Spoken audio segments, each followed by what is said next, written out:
to the eruption at Fagradalsfjall or Geldingar Valley, depends on who you talk to. Fagradalsfjall translates to the beautiful valley mountain, and Geldingardalur, which is this valley over here, is called Geldingardalur, which translates to something like Eunuch's Valley or Gelding Valley or Weather's Valley, I think it's called in English.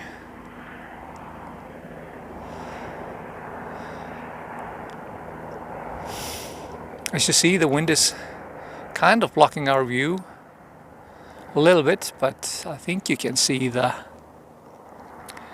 if you have a good enough, you can see the fires burning there. Hey Alex, and hi Steven. Hi Marla.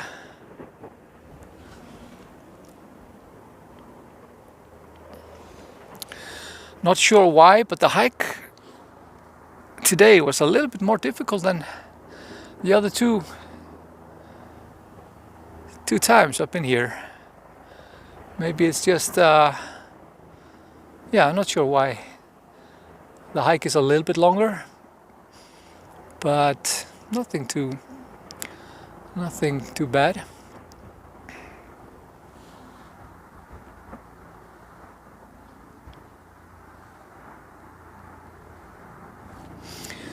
You see, maybe here in the middle of the screen, there's a little bit of a lava river flowing. You can see it on the top of the field over here. And the lava is now flowing into this valley here to the right hand side, called Mare's Valley, or Female Horses Valley. And we are very fortunate that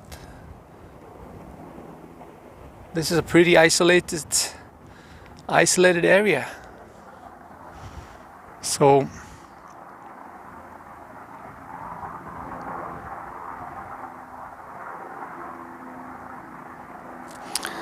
not too bad.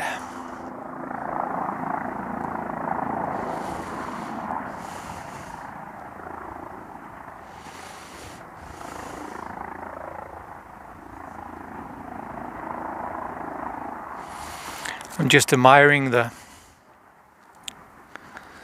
beauty here.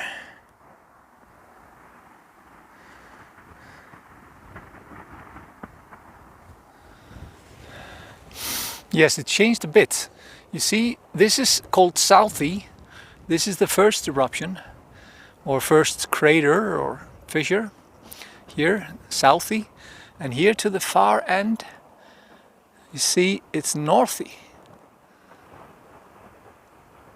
That started erupting, or the fissure or the crater opened up on the 2nd of Easter. And now I'm told that it stopped erupting or stopped flowing from that. And as you can maybe see here to the left hand side from Southie, the first crater, you don't see a lot of magma or lava flowing from it, but just a lot of smoke. And these are not healthy gases for you, so that's the reason why we are staying here with our backs against the wind, or mostly.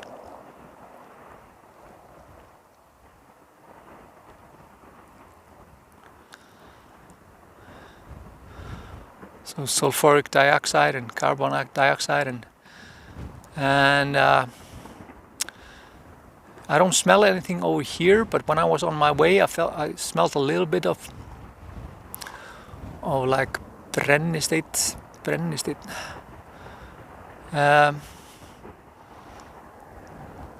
But here, with the wind, there's a little bit of wind chill factor.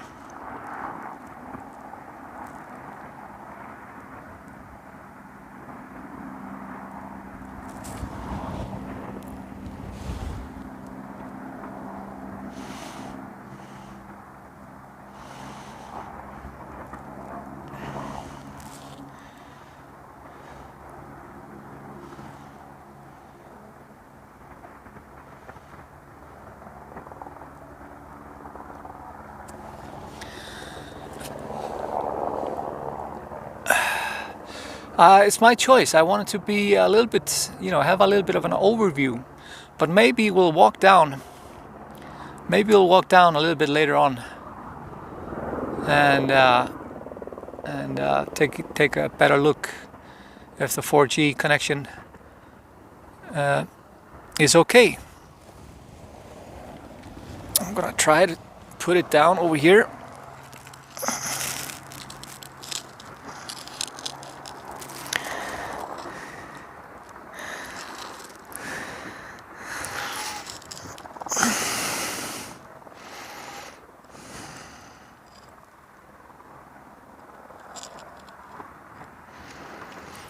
I can feel a little bit of heat, Valerie.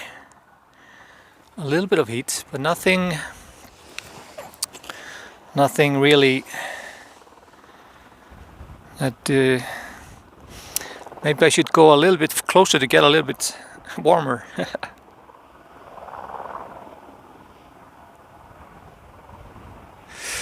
There are not many people where I'm at, and they're not. But there were several people when I was on my way. You can maybe see it here to the right hand side.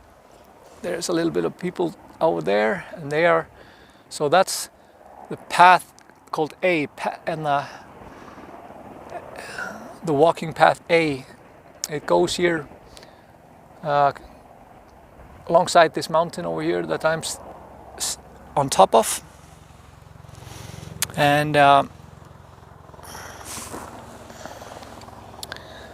yeah,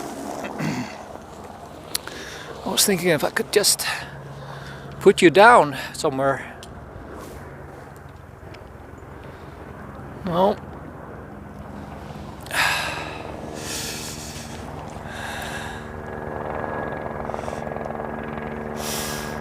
So did anyone bring hot dogs or something like that?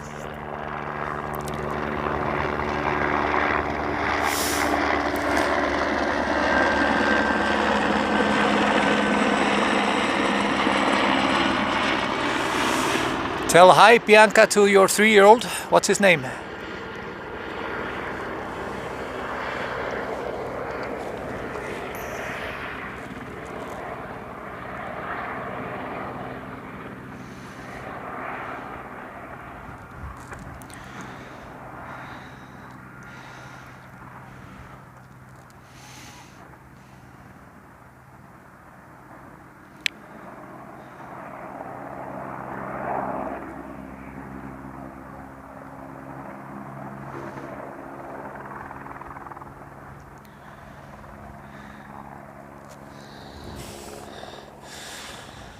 Hi Max, welcome to Iceland.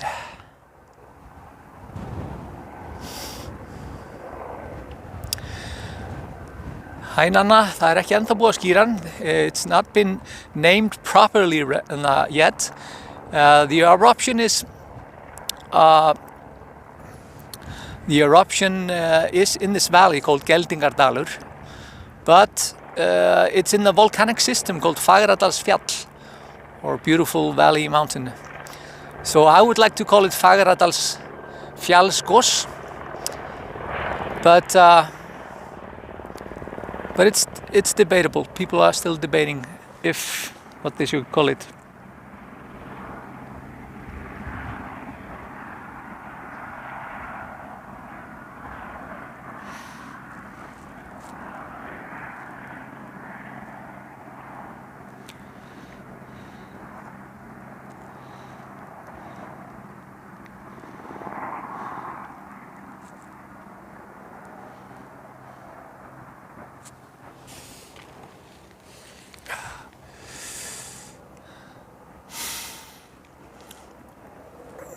There are no sheep anywhere because they are inside at the moment.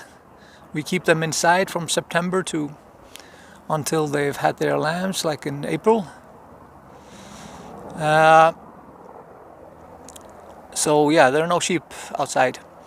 What was the first eruption I visited? Probably Fimmvörðuháls, 2010. I wasn't really fascinated with eruptions, and usually they are quite distant from people, like the Hallorhans eruption in 2014. It was quite a distance from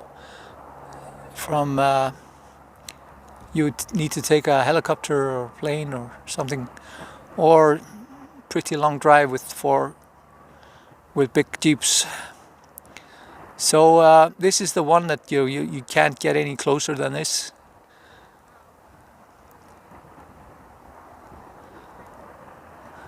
Valerie, it's easy. Fagradalsfjall.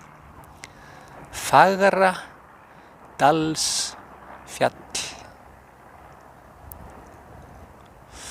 Hi Kelly. No, I don't think this is the quiet before the storm, but this could be a start of volcanic activity here in this Reykjanes Peninsula. There have been few tremors because now the lava magma has space to release the pressure. So the tremors were kind of like building the magma chamber or making way for the lava to come somewhere out.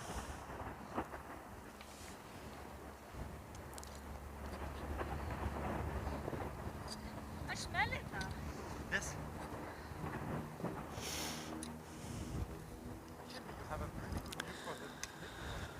So we are located here in Geldingardalur. You see the red lettering over there? Geldingardalur, that's the valley that we're looking over here in this valley that's slowly filling up here. And I'm on top of Fagradalsfjall. Well, it's a kind of a cluster of mountains.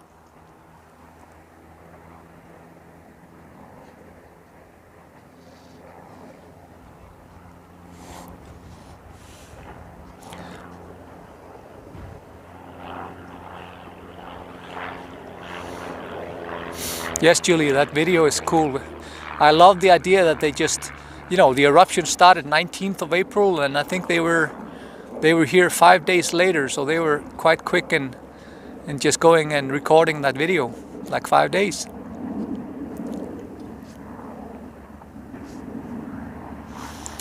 But these are like a crater rows. They were 8 at some time in the 8 craters, but now they're maybe spewing forth from maybe 6. It's debatable if the Southie, the first one, is still spewing, because there's just a whole lot of gases or steam coming up from him. Don't see a lot of lava flowing from him. But these middle ones, the ones that, well, are basically the newest ones, they are quite active.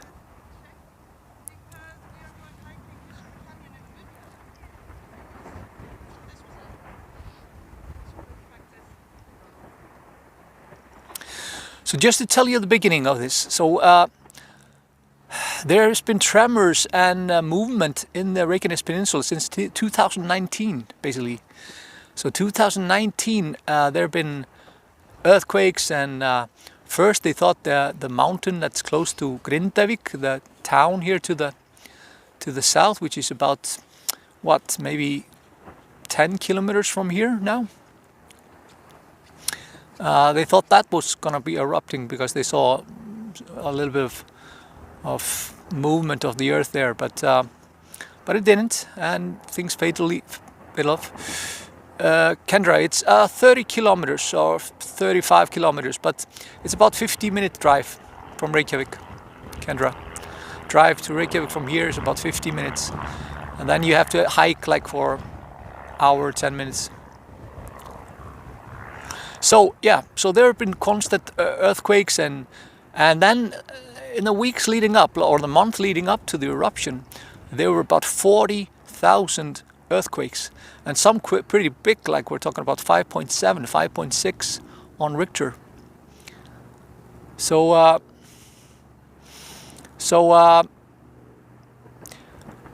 and on the 3rd of March, I was doing a live stream about the Viking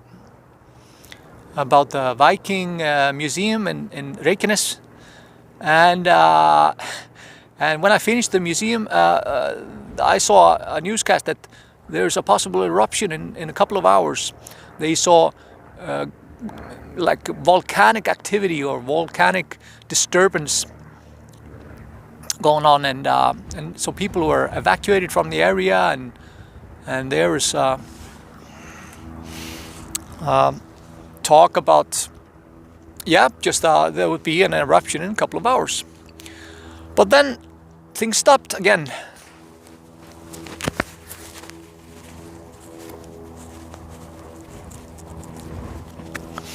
The earthquakes kept on blowing, coming, and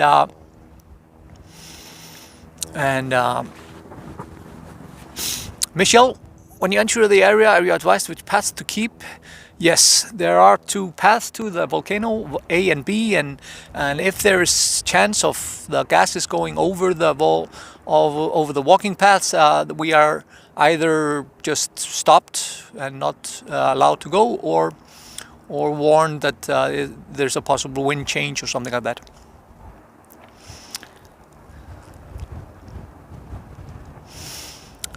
But it looked like it could erupt for years, maybe decades. But I'm going to get to that later. But you know, we never know. As you said, the Northy has stopped erupting.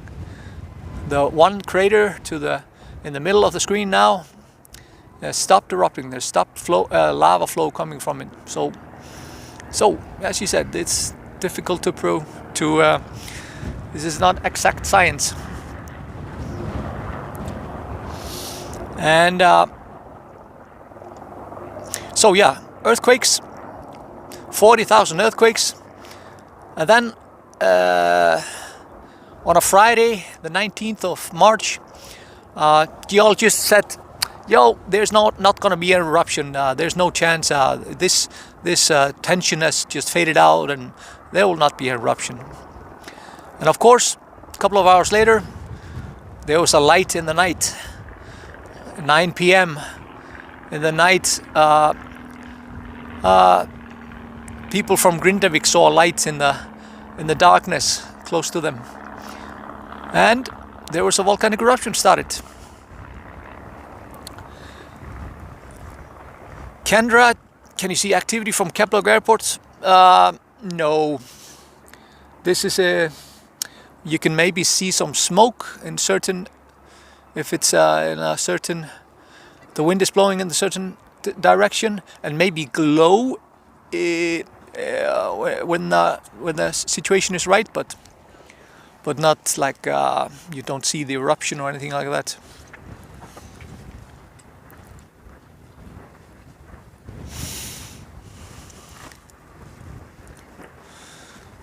So the first one, Southie, called now, started on the 19th of April.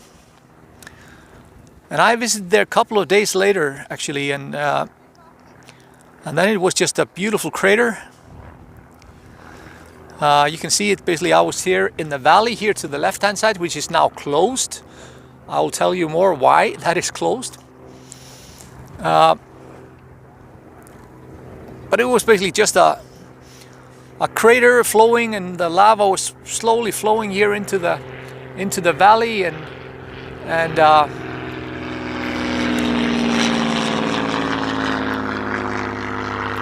simply beautiful.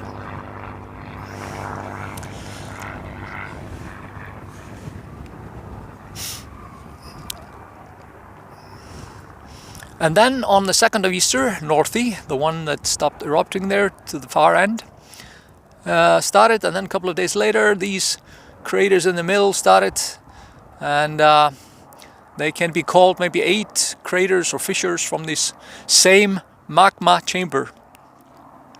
So this is all part of the same eruption, just different craters. Yes, Marla, it could start erupting again. Maybe it just needs a small earthquake to loosen up the lava chamber or the lava tunnel or flow to the Northy, and maybe it will start flowing again.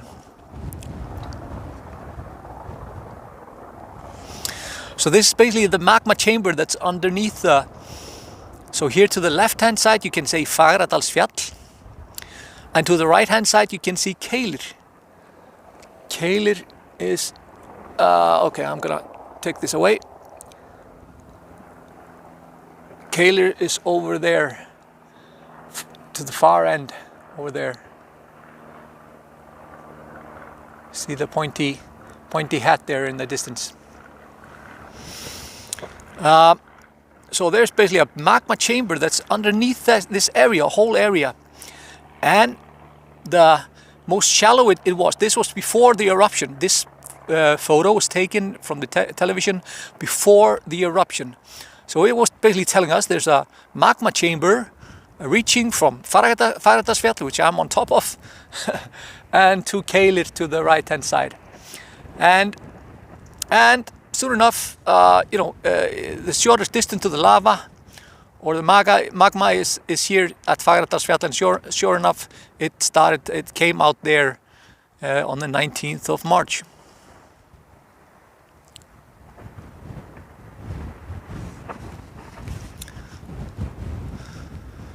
Here's another photo that shows this. So this magma chamber.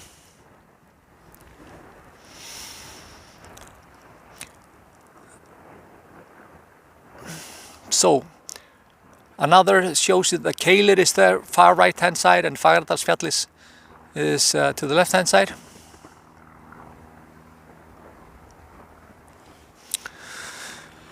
And yes, from weaving magic carpet cleaning, yes, it's flowing to Merardalur. You can see it flowing here to the right hand side into the valley over here. I'm gonna walk over there maybe later on and show you that how big that is got.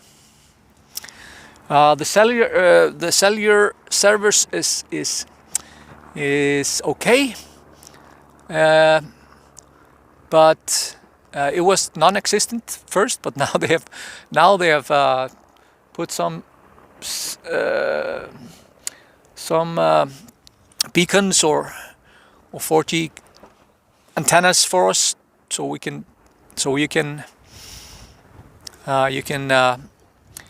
be in connection. Yes, Michelle, there's always the chance of other volcanic activity, and they are basically telling that this could be a start of volcanic activity here in Reykjanes Peninsula.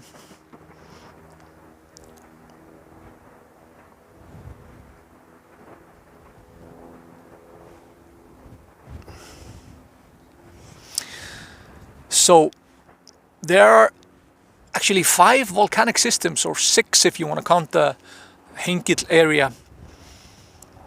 And so we are in the volcanic system of Fagradalsfjall. You can see the red line that crosses basically from the boot of the heel. We call it the boot. Reykjanes Peninsula looks like a boot.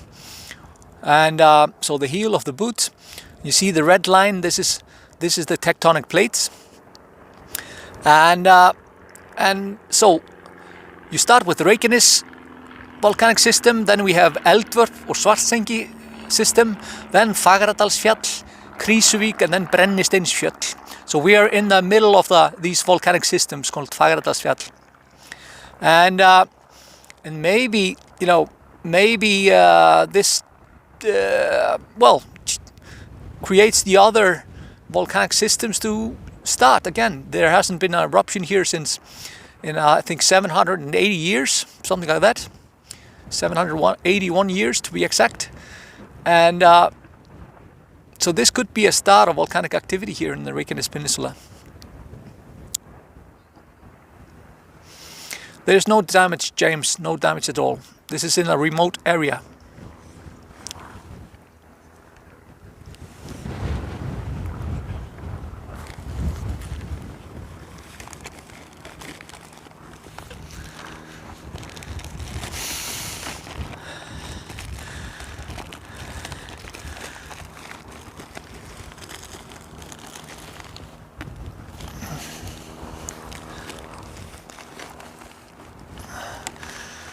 I'm trying to find my other glove here because it's quite cold actually when the wind blows and you are staying still.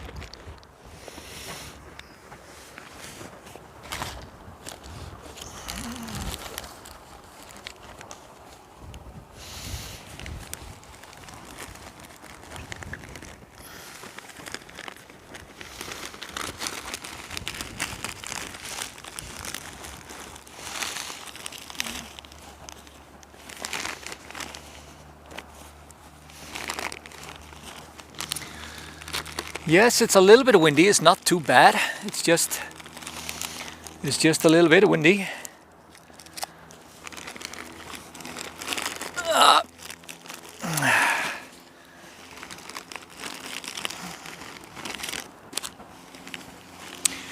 Now, where did I put my gloves? Ladies and gentlemen.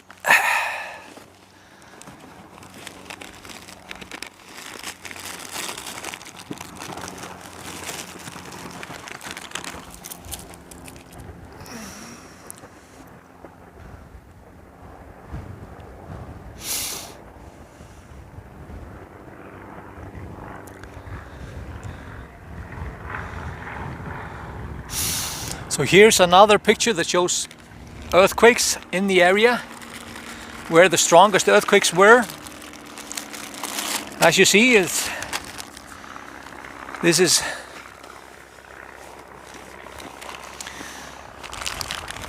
you don't have to calculate very much to see where the most of the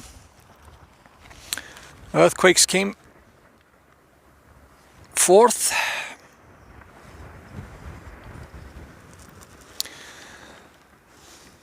There's about 4 degrees Celsius wind, temperature. I'm gonna put you down here, and so that's 38 Fahrenheit. But it's a little bit. There's a little bit of wind blowing to the area that I'm located at. So that's why I'm putting on gloves.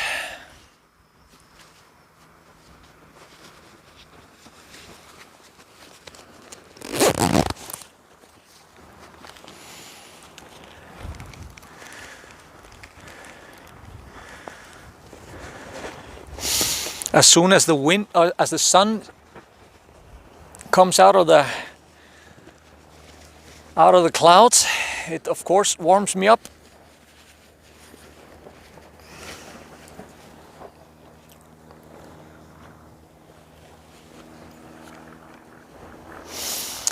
Most of the earthquakes have stopped now, yes.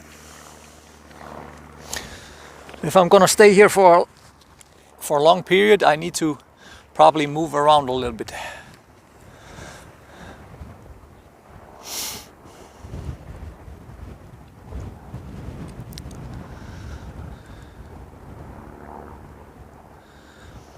So this is what I want to show you. So this is the magma chamber that's underneath this area, and you can see the red lines. This is or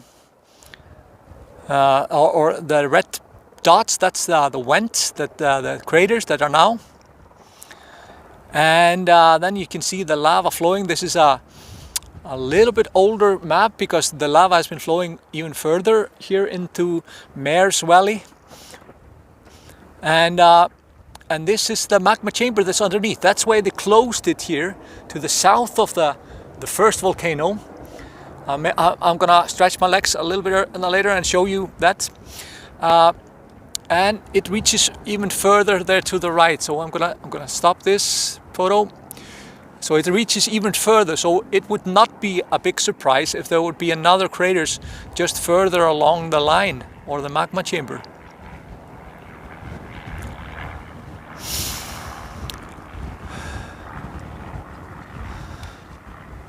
There are few earthquakes right now, but there have been some.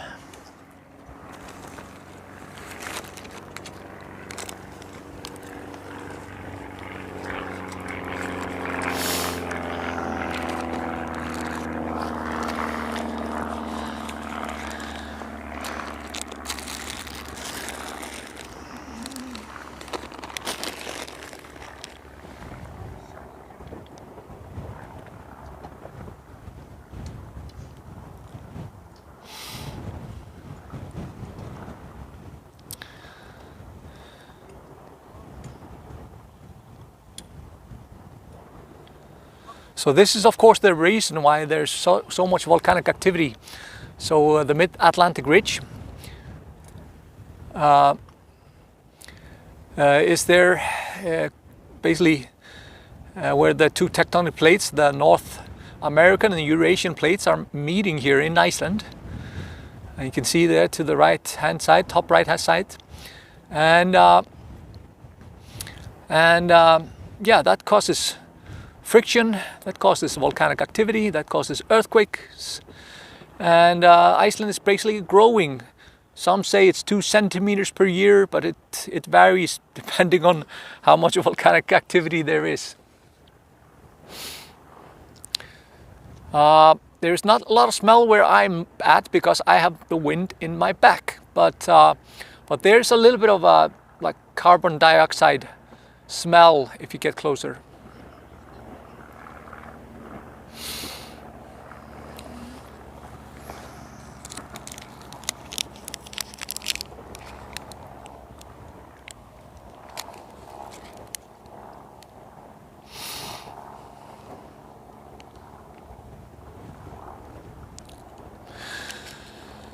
And if you want to support me doing these live streams, then you can maybe buy me a coffee, buymeacoffee.com, Friend Reykjavik. I had a wrong link in a later stream like a buffoon. Buymeacoffee.com, Friend Reykjavik. And then maybe PayPal me, Yfir Iceland, YFIR Iceland.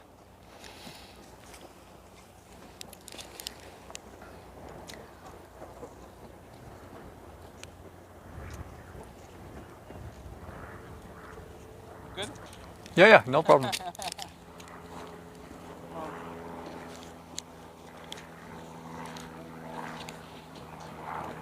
And maybe you want to join the Patreon club where we have like a special or private Facebook group for my patrons who support me monthly. And it's usually a precursor for volcanic activity. Some earthquakes, and it usually gives us a little bit of time to prepare and adjust, especially nowadays. No, Michelle, I'm not carrying an oximeter because I'm just looking closely where the search and rescue teams are, how they are behaving, if there's any warning signs. If I would have some people here, like doing a hike, paid hike or something like that, then of course I would have all the necessary equipment, but I'm expendable.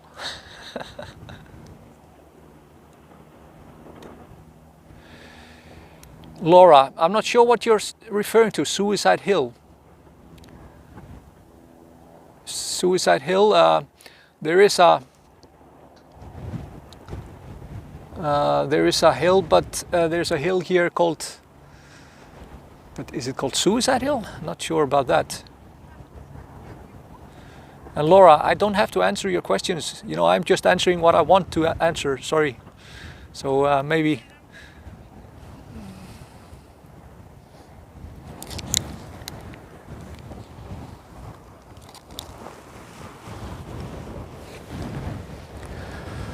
So let's take a short stroll here.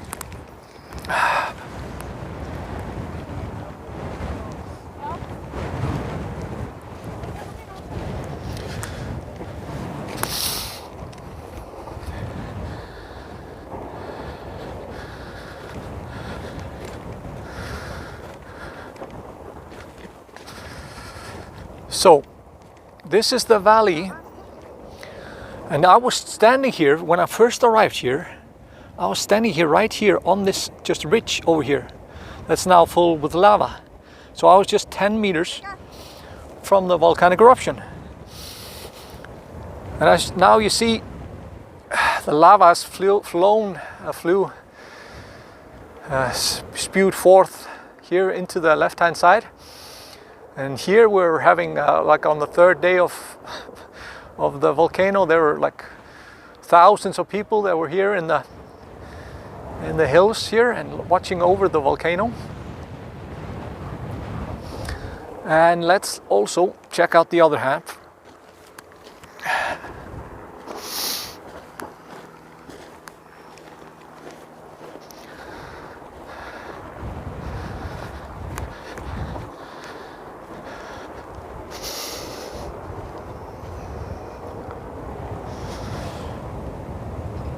No, there's no. There's of course there was a moss here, but there's no water or lake or anything like that. So that's fortunate.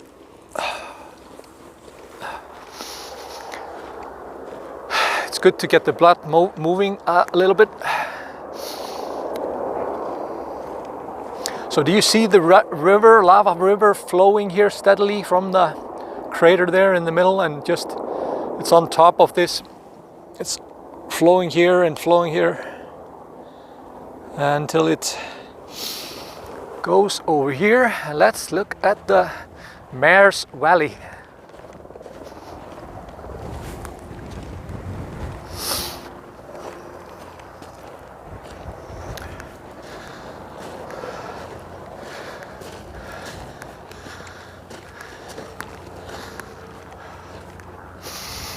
So I'm told there's going to be a live stream later on with a lot of drones. I think it's starting at 6, or I'll try to post a link later on. But you can see it over here. Now it's been flowing over here. All the way from that area, of course.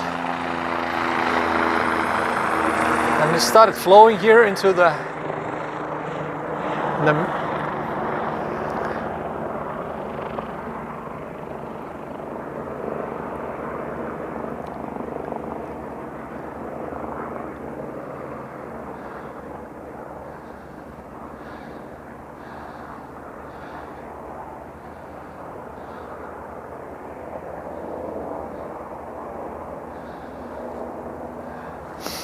and I would like to do another hike and go see where it goes down into the valley over there.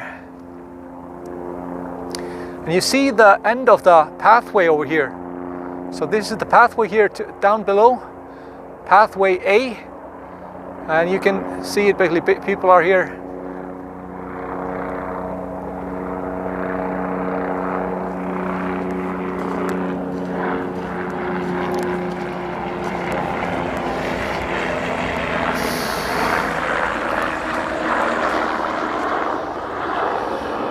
Jean, is there a talk of working on better trails and a visitor center at this point? Yes, people are talking that maybe if the volcanic activity keeps on going, then yes, we need to make it better. And actually today there were like roads, there was actually a road some part of the way.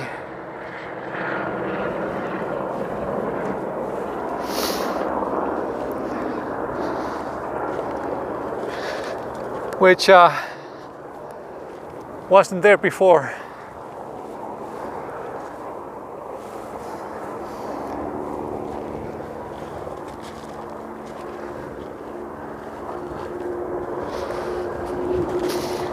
So there already, there was a toilet down by the car park, and all of a sudden there's a car park in the down, a couple of them, a car park, or you just, it's a very gravel road that's very bumpy, and but you can park your car.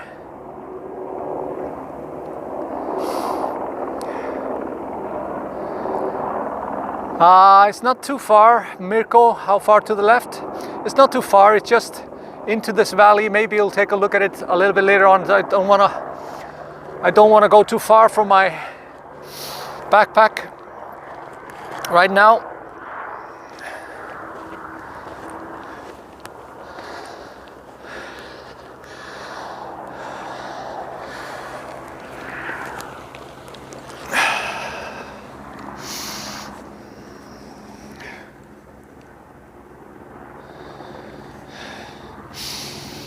Now I smell a little bit of I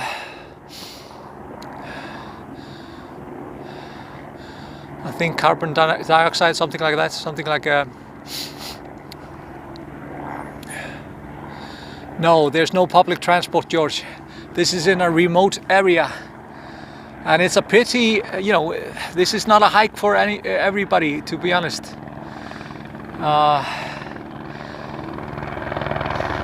I was just, you know, I was pretty out of breath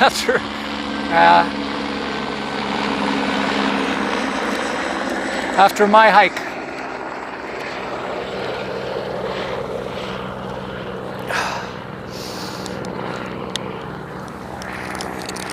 So I'm gonna grab a snack. I need a little bit of energy in my body.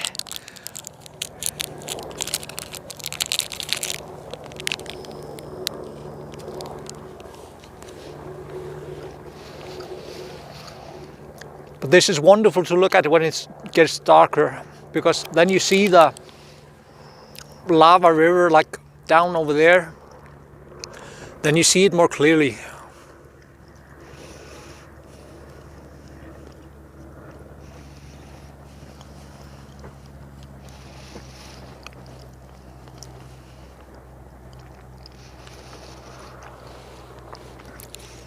Takes about an hour, 10 minutes maybe.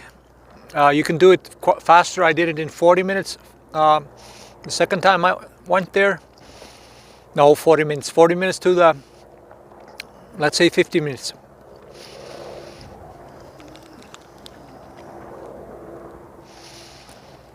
I think there's research equipment there on the top of the mountain, Judy. I think this is research equipment and maybe scientists. This is not people are, you know, this is on the other end of the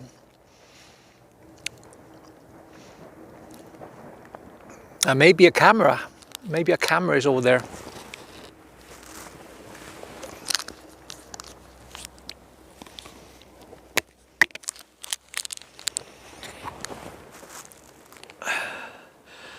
Sorry for the food noises. Maybe I should turn off mic when I'm eating or snacking. You just tell me maybe.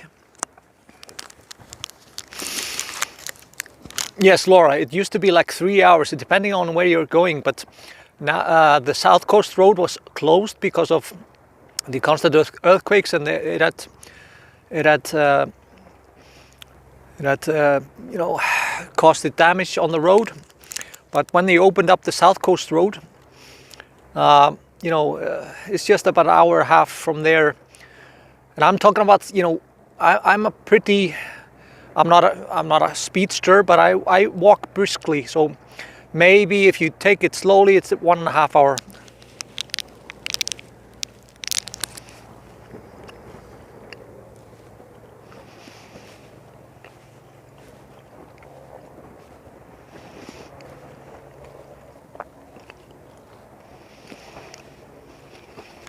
So these are numbers from the road, basically the road keeping institute, or I don't know what, Vegagerðin. They maintain the roads of Iceland. Vegagerðin. Sorry for the bad translation, but this is the, you see, the activity on the South Coast Road has increased 500% since the volcanic activity. I'm just snacking on some health bar, some nuts, not with chocolates, just to give me a little bit of energy and warmth. But I'm gonna snack on something maybe more traditional later on. So 500% increase of drivers, and I'm told that 1/4 of the country has visited the volcanic eruption. Yes, Yvette, maybe if this volcanic eruption goes on for a while, maybe they will just simply, continue with the road and make it more accessible for all. If this goes on for years, for sure. But, it's very hard for us to, in a couple of weeks, to build, or it's been a month now. The eruption started 19th of March. So it's been a month now of the eruption. And there's already a parking slot. There's toilets. There is a part of the way is now road. It's not just a mud path through the lava. So it's pretty.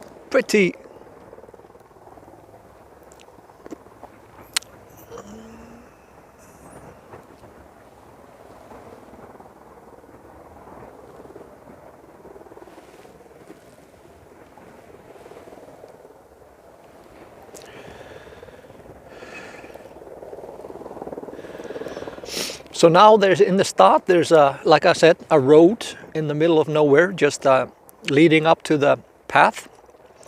So that's a pretty easy or great, that they are trying to make it easier walk, so you don't have to, because it's a little bit hard to walk in the lava if you're not used to it. I'm of course used to it, being raised in the Westman Islands.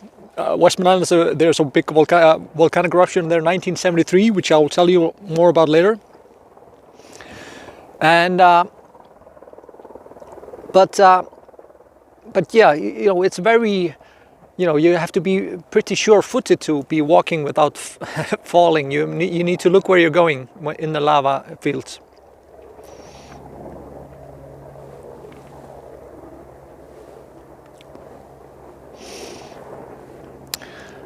Like I said, there's even a toilet at the beginning.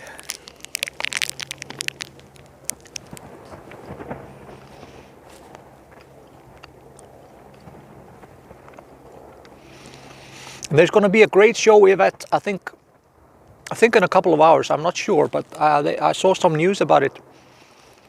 And so they're going to have drones, like 6 drones, and so that's going to be interesting.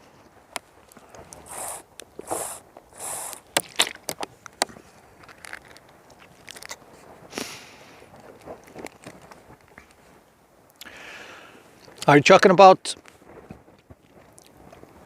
John, who are you talking about? Are you talking about, what's it called? Urbanist?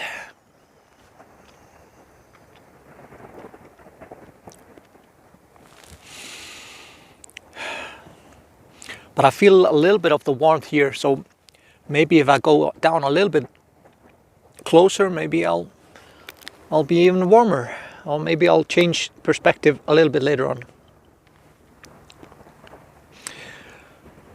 But I love that people are trying to do something constructive with this volcanic eruption. David, it will be on a separate stream. There's another guy called Guy with a Drone, I believe, on YouTube. An Icelandic guy that has recorded some brilliant shots of the volcanic eruption. And you should definitely check him out. And I think he's going to be, I'm going to double check, but I think there's going to be I'll post the link when I have it, guys. Please just wait until I have the link. I don't have it, but okay, so he postponed it. Oh, sad to hear. So yeah, I heard that in the news that it was going to be today, but they postponed it. So just want to show you the volcano cupcakes over here. So volcano cupcakes, and when I did my second walk, there was even a fish and chips place at 12 a.m. in the night when I went down last night. Last time I was here. So I love this. People are trying to look at the bright side of this. And as I said, 1/4 of the country 25%, 90,000 people. There are about 360,000 people, 66,000 now, but about 90,000 people have already walked to the volcano, according to a census that done a couple of days ago. So 1/4 of the country has already walked, and I'm literally talking about thousands of people here at one time. So very good for COVID 2-meter distancing.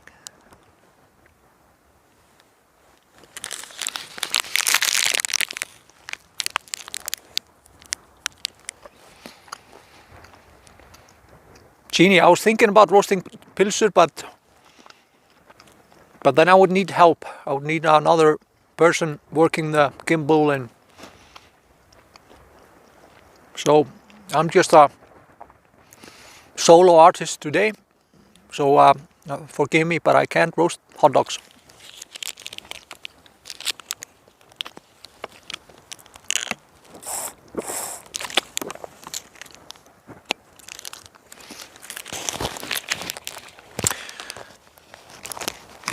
Is the sound jumbled?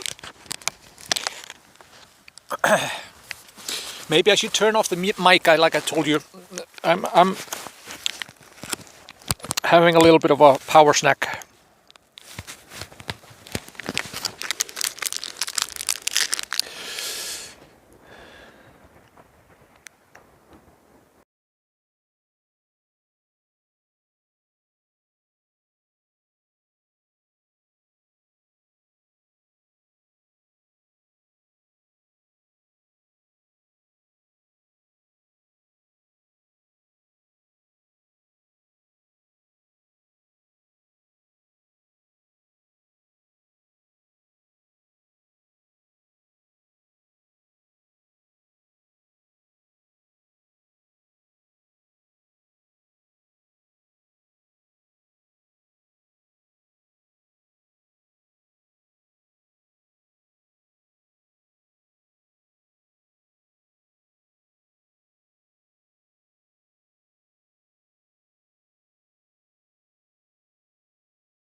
So yes, there was a wind. A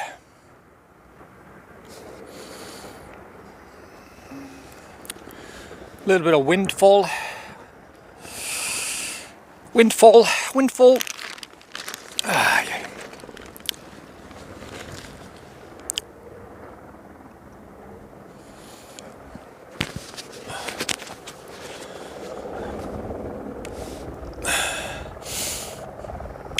Yeah, quite a lot. You know, you could walk all the way to the left-hand side of the. So basically, here you could walk here to the left-hand side of the crater, like a couple of days, but a couple of days after eruption.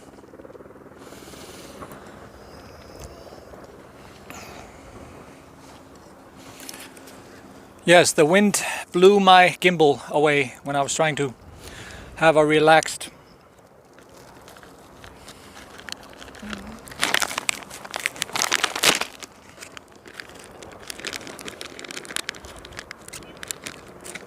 so you don't see the volcanic activity.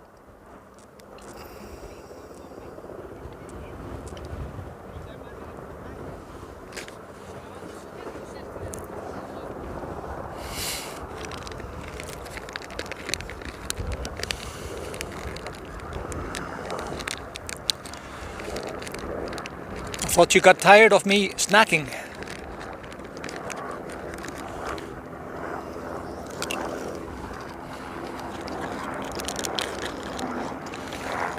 So what am I snacking on now?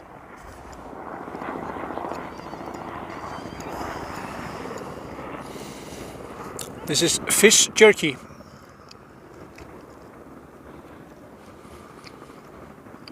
Dried fish, basically.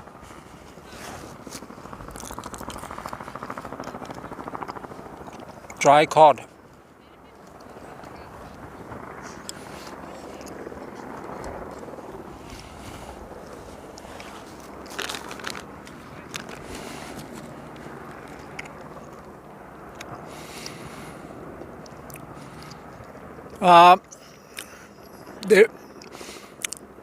The smoke is basically from this, from the first crater.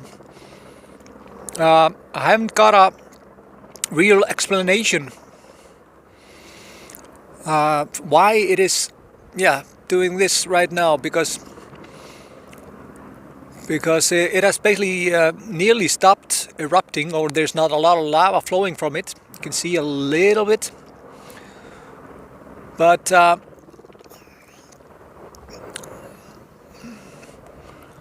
it's creating a lot of these gases, or Jody, there's no dip with fried and fish jerky. It's just done like this. This is like snack, like instead of chips, you would have this.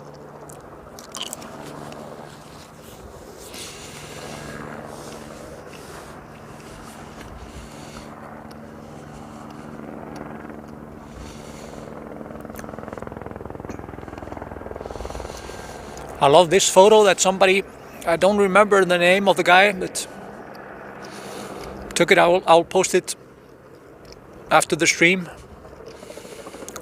No, I don't feel any rumblings, Patty, but I hear the sound, of course.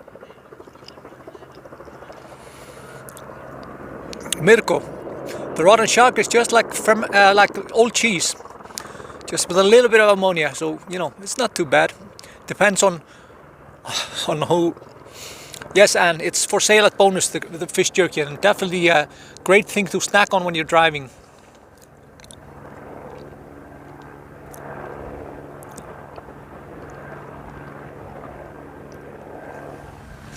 So these are basically some of the active volcanoes in Iceland. Some say there are around 130 active and dormant volcanoes in Iceland. Some say there are more, but there are around 30 volcanic systems.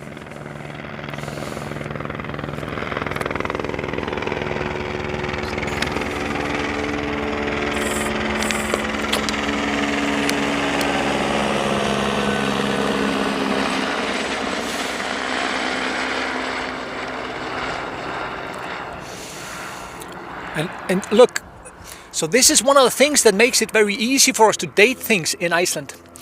So you can see these are the layers, just the soil layers, and you can see the ash layers in the soil. So this makes it very easy for us to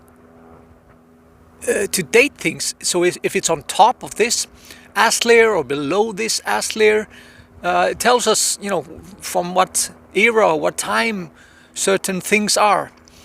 And there's a volcanic eruption around 870, which we call the settlement layer, because most things are after most like human remains or what we find that are made from humans or made by humans is after that ash layer.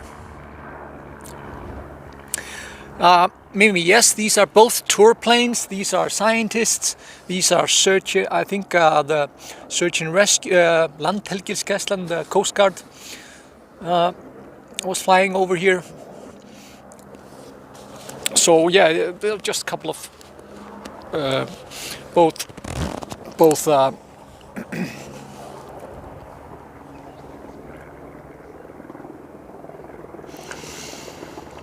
So somebody was asking to point where we are. It's on the boot, basically to the southwest of Iceland. You can see the Keflavik airport is so basically the third red dot on the bottom left corner. Bottom left corner, third red dot. That's basically where we are.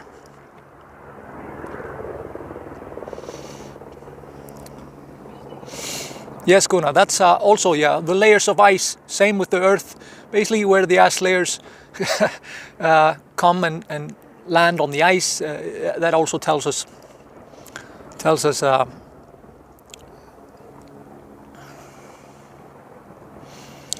I really love this photo that showed the flow when the second crater, the north crater, started flowing, and you can see that, you can basically see the lava flow from that. I'm gonna show it to you. So you can see the lava flow here. Here is the other flow, and here is the second flow. So this is Geldingardalur, and it flows over there and then into the gorge down there, and also from there between these two hills or mountains or what you want to call them, into Mare's Valley that's over there.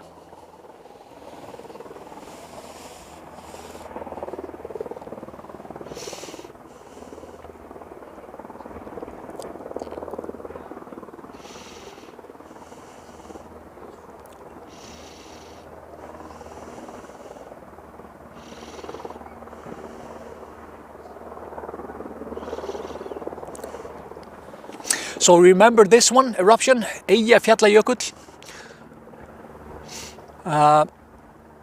In 2010, stopped all air traffic in Europe for a month and 20 million travelers were stranded. Eyjafjallajökull. Nobody has been hurt, Jeannie, nobody has been hurt, no worries about that. But of course, the gases can be hazardous. They can be hazardous, and it can be hazardous in the long run. It doesn't have to, it can be dangerous for people that have already weak respiratory systems.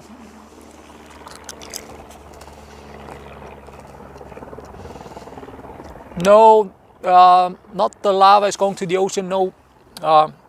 It will take a whole lot of time for it to reach the ocean, especially the way it is flowing.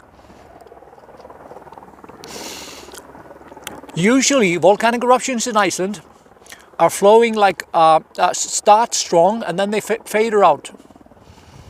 But this volcanic eruption has been very steady, just about 5 cubic meters per second, like a flow, lava flow from the eruption.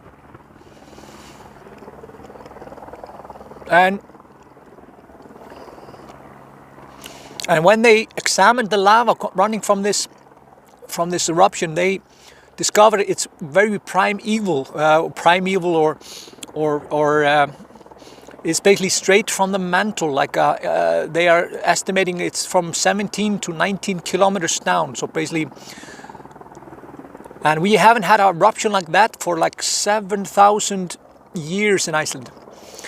And that's the reason why we estimate it could go on for months or years. It could be like the Hawaiian caldera, which I forget what's the name of it, but so it could go on just like for years. So maybe this will be a tourist attraction for years to come. Who knows?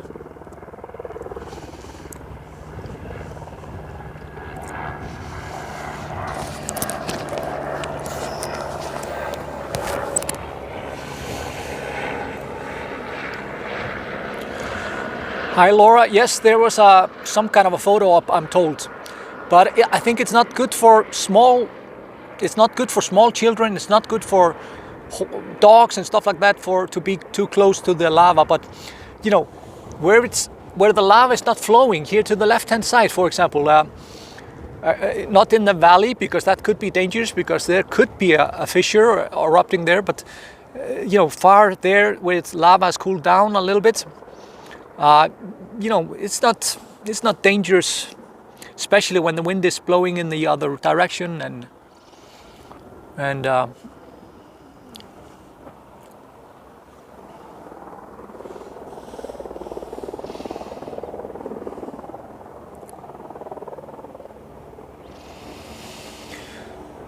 Stephen, gas masks. Yes, if you're standing over there, yes, you would need a gas mask.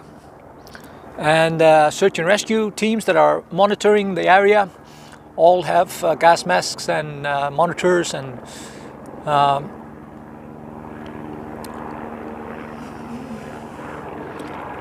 so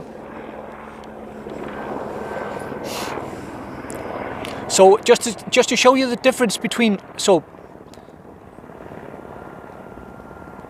this is a regular eruption where there's a magma chamber, and it can wait there for years, decades, and even millennia, and then it blows, and as I said, usually stronger than the first, and then it just faders out. That's the ordinary volcanic eruptions and ordinary volcanic eruptions in Iceland. So the bottom red part is the mantle. Kvikuþró is like a magma chamber, and then there's an eruption, goes through various craters or vents or what you want to call them, fissures.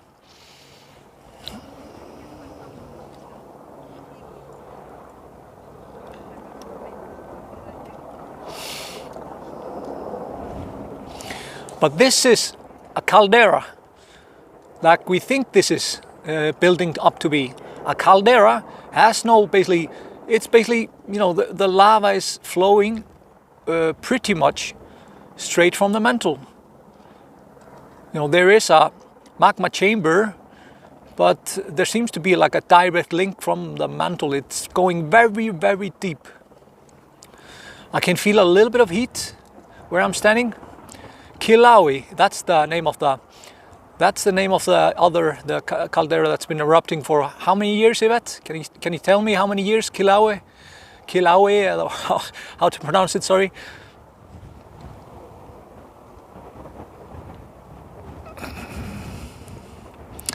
So, do you understand the difference between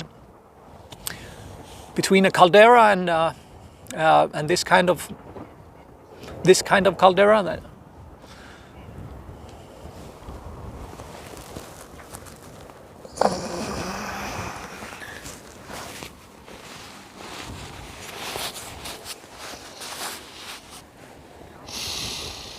Jarðskorpa, David. Jarð, the D is a ð.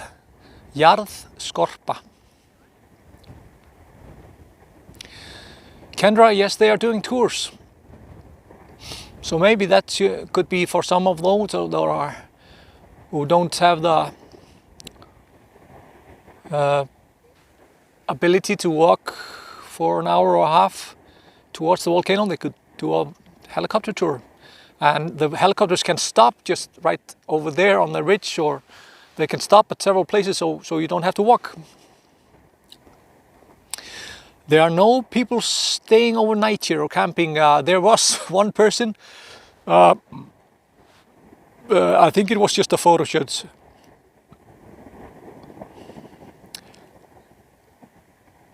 Since 1983, wow. The eruption in Hawaii has been going on since 1983. So maybe this could go on for, that would be fun. There's no smell, as I said earlier, not right now, but I felt a little bit of smell earlier.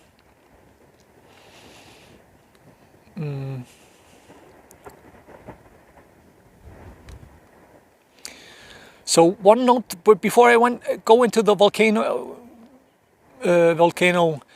talk again, I'm gonna talk about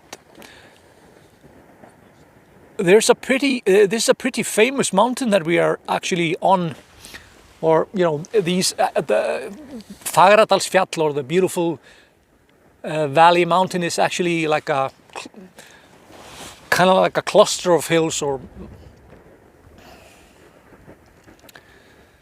and yes, it's grown. It's first started just with one crater over here, and then it slowly started to evolve into 8 craters.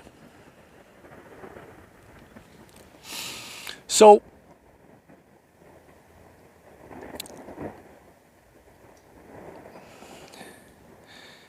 in 1943, there was quite an event here on this mountain. So there was a bomber in the Second World War called Hot Stuff. And if you did 25 missions, bombing missions, then you basically got to go home. You got the permission from the army to go home, and then you would just be be exempt from duty. Because it was highly unlikely that you'd be shot down if you're in the Second World War doing bombing raids.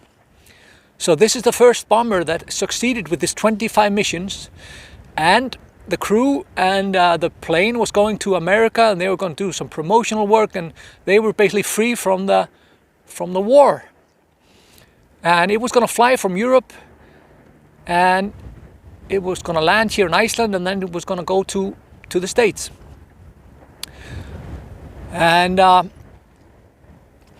you maybe remember a movie called Memphis Belle. That was the second bomber that got this basically survived 25 missions and could go home. So Hot Stuff. And unfortunately, one of the guys that was going to go with him is called Frank M. Andrews. He was going to fly over with the crew from the Hot Stuff plane, and he was going to fly over to America, and he was basically the general commander of the U.S. Army in Europe. He was the highest ranking U.S. Army officer in Europe. And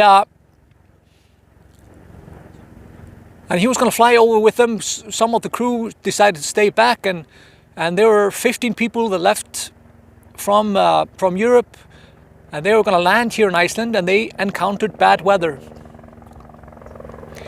And unfortunately, the plane crashed here in this mountain.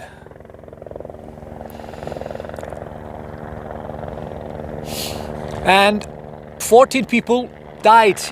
One gunner survived, and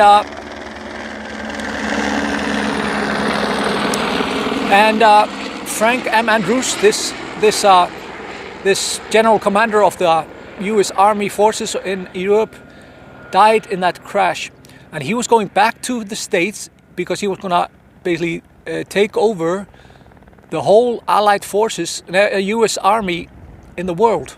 He was going to be like general of the U.S. Army, I think is the right wording. Basically taking over the U.S. Army in the world, the whole world, and he was going to lead the Normandy attack, of course. So the guy that took over Frank M. Andrews, and by the way, Andrews Airport in close to Washington is named after this Frank M. Andrews, by the way. The guy that took over with him is Eisenhower, the president of the U.S. that later became president. And so this kind of changed history. What if Frank M. Andrews would have succeeded, would have gone to the America, would have controlled the U.S. Army and Allied forces in Europe, Normandy attack, and all these events? What would Frank M. Andrews would be president then? this changed history.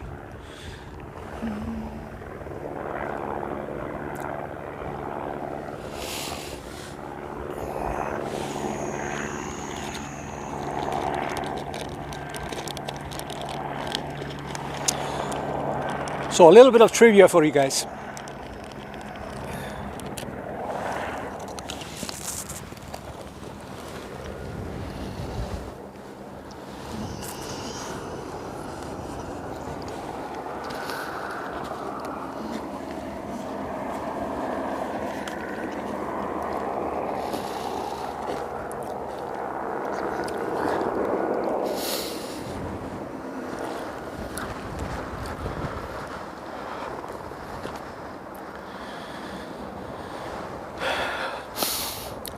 Gelding is usually, Mirko, is based on rams, like so the young rams that were not maybe 1 year old or something like that, they would maybe put into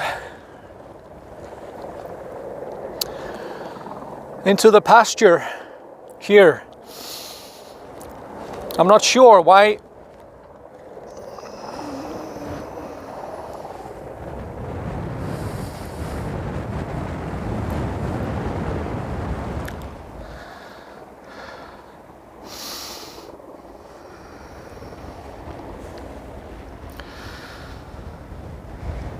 So if you want to support me, buy me a coffee, then Your Friend Reykjavik, buymeacoffee.com. And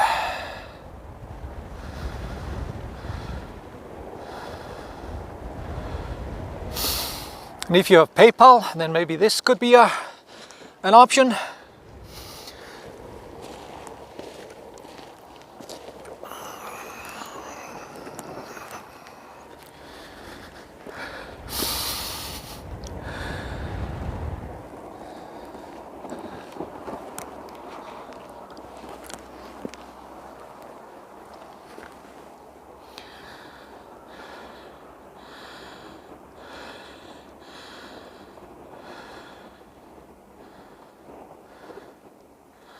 And finally, I just put this on my website, yourfriendinreykjavik.com. Support, then maybe if you don't use PayPal or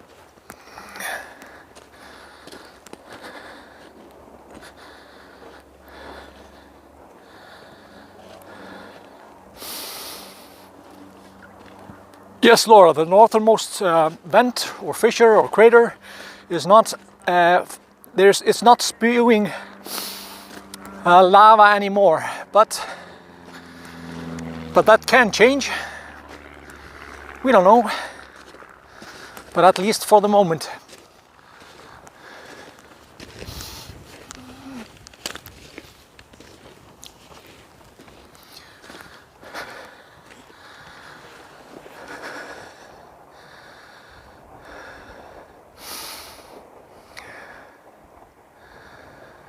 So this is flowing there into the Mayor's Valley over there. And I'm gonna grab some volcano rocks because some of you have been asking me to send them some volcanic rocks. So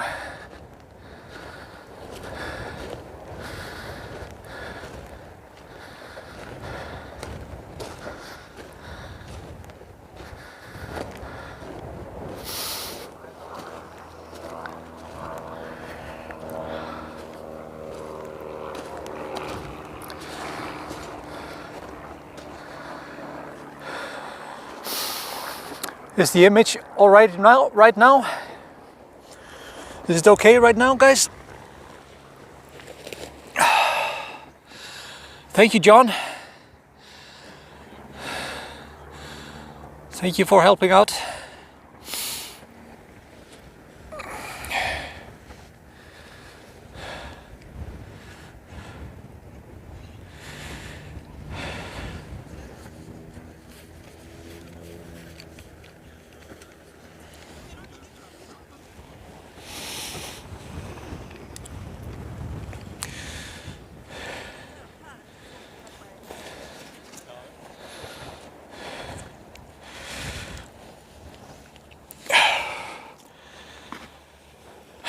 Guys, are you frozen?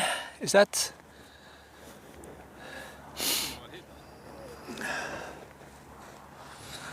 Maybe I should go, okay, maybe I should go down to warm myself a little bit. Okay, thank you, Suzanne. It's good to know. I worried that maybe it was...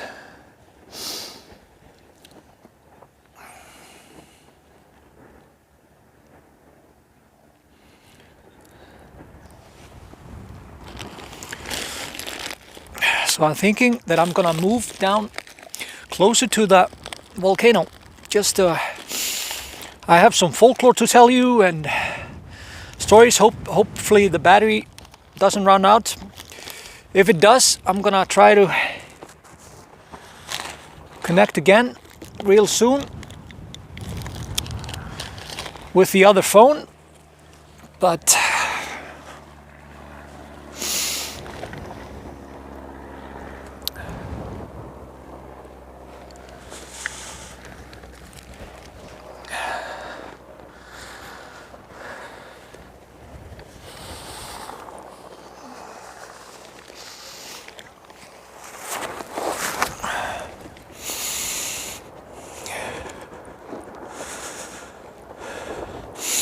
so there have been about 200 volcanic eruptions since the settlement. And geologists can depict that based on ash layers, based on stories, based on various factors.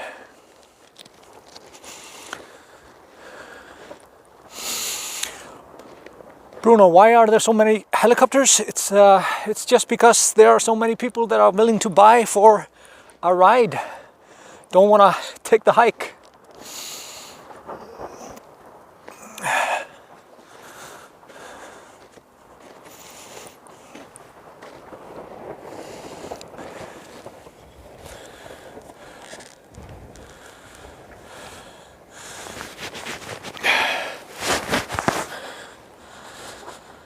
It's going all, I'm not able to show you, but it's flowing down into the valley here in the middle. So it's flowing here to the right hand side, but then it's also flowing into the valley here into which I'm not gonna walk towards.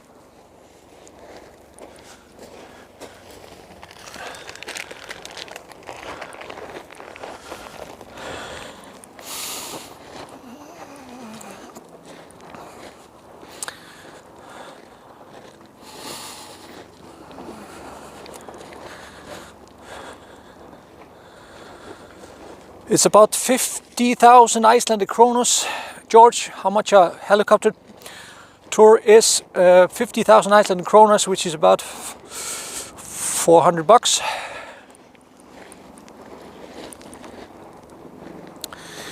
Yes, the soil is pretty loose. So yes, it's a little bit tricky, but I have good shoes and it's getting warmer here. It's getting warmer here, guys. There's a reason why people are sitting here. I'm sitting there freezing my ass off.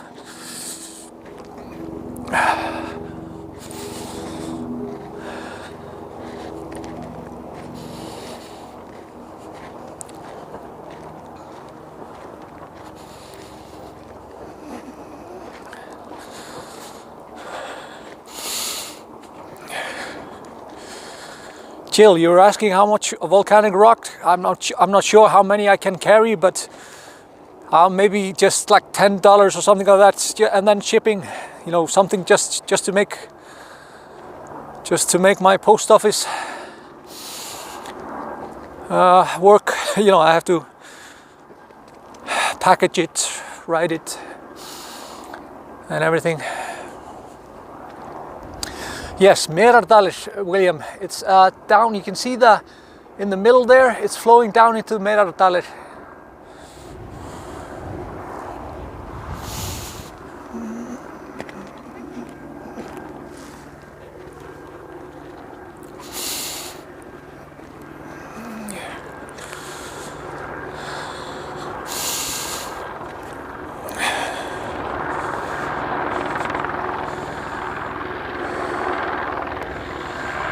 So guys, you're still with me yet?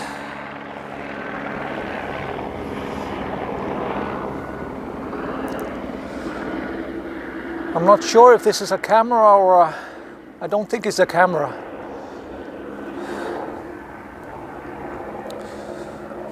Yeah, maybe infrared, yes, something like that.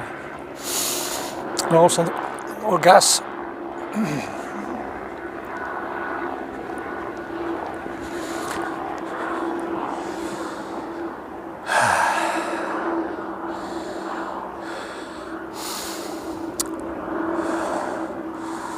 To be truth, some people have been going a little bit too close to the lava, but it's actually more likely that you'll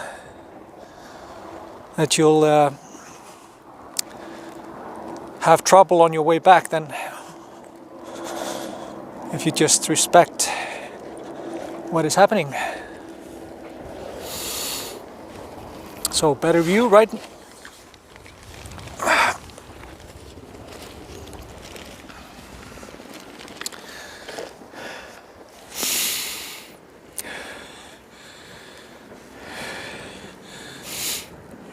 Everything okay? Sound okay? And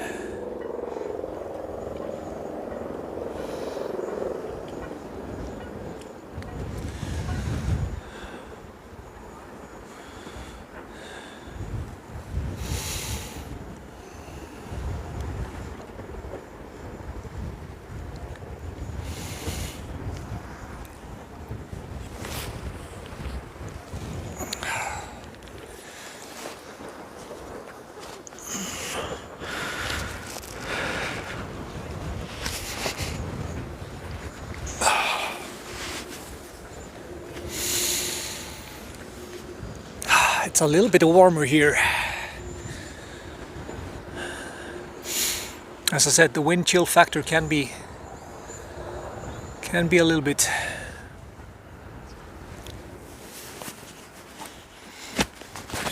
So a little bit about more volcanic activity, right?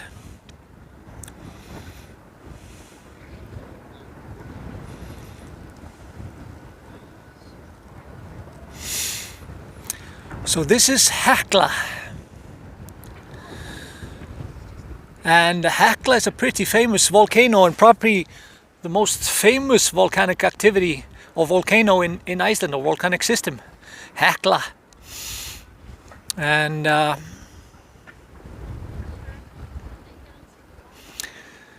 have here somewhere a picture of it.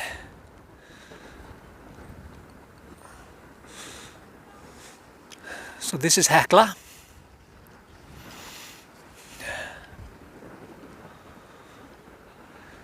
And this was once believed to be the gateway to hell. When it erupted here in 1104,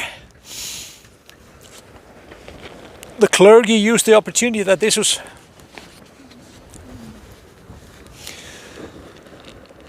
was the entryway to hell, and they believed that Judas was kept there in hell. And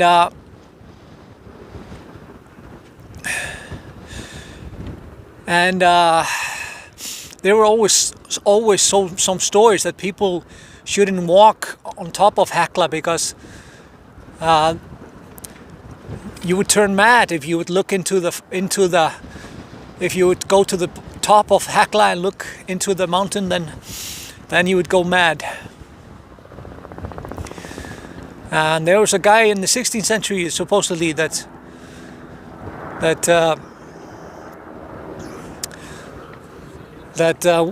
went for a hike and decided to not listen to these old stories, and of course he went crazy. It wasn't until I think 1750 or something like that when two scientists walked on top of the Hekla just to show that it was just a volcano like all the others.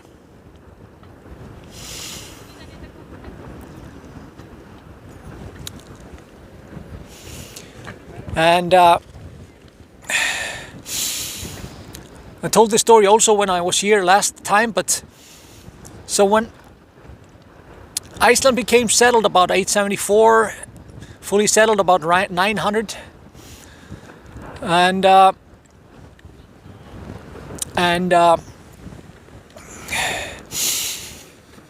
then there was a big debate. Then the parliament was established here, 930. Some say it's the oldest parliament in the world, but it's debatable. But in the year 1000, there were demands that we should switch to Catholicism or Christianity at the time. We were believing in the Old Norse gods and Tyr and Odin and Thor. And there was a big debate if we should switch to Catholicism. The Norwegian king was threatening us with invasion if we would not switch to Catholicism. And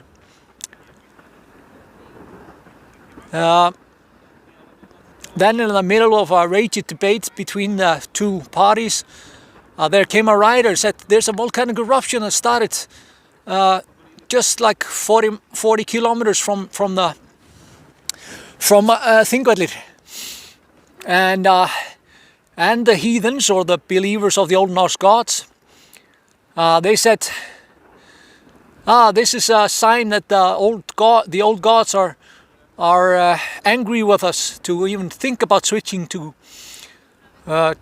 Christianity. But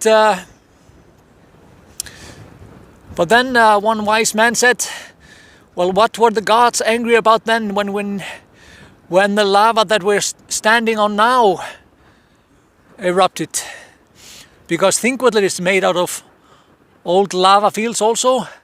So he was basically showing reason that basically, what were the old gods angry about when long before humans arrived on the island?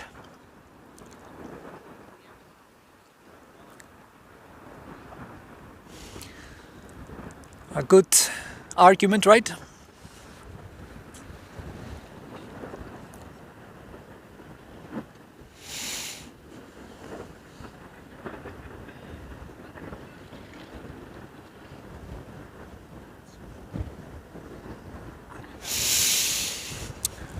Then we have the Westman Island eruption, happened 1973.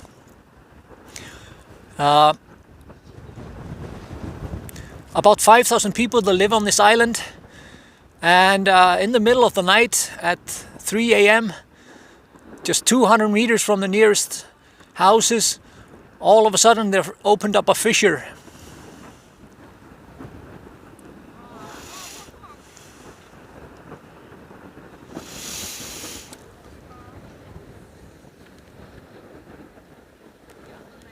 And fortunately,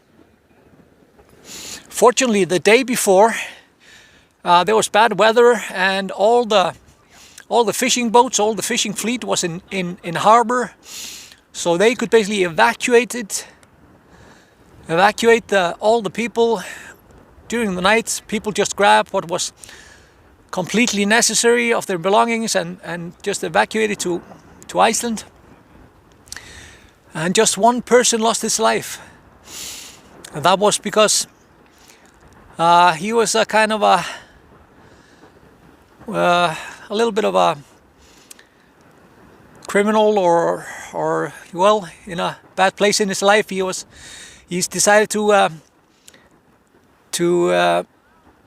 go into the pharmacy and steal some stuff there when everybody was evacuating, and in the cellar of the pharmacy he basically passed out because of the gases.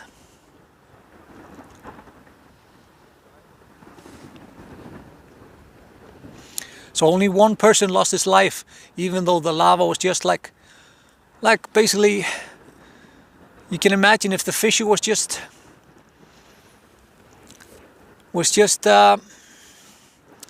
where the beginning of the lava flow is over here.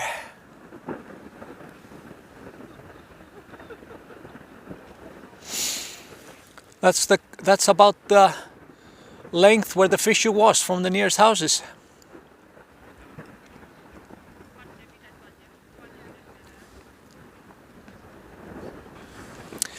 So hi guys. So for those of you who don't know me, my name is Valur, your friend in Reykjavik. I do these live streams like a couple of times a week. And we've been all over Iceland. Well, we've been to the Westman Islands, we've been to the north, Akureyri, and we're going to the west. So so yeah, please follow my page, Facebook page and YouTube, and let's hook up.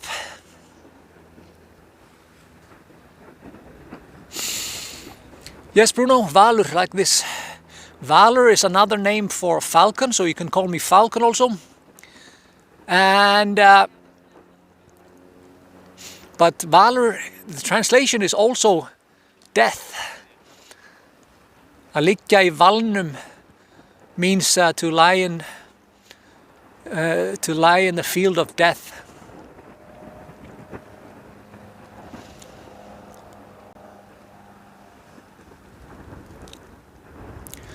Ruth, I have a credit card solution.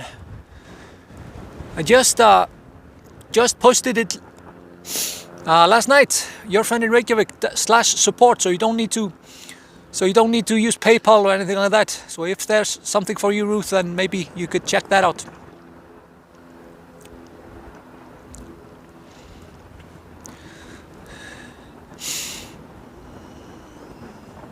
For some reason, people in Iceland sometimes call other people by their work, or we have several like names, especially in the small villages. You always have like a like a nickname.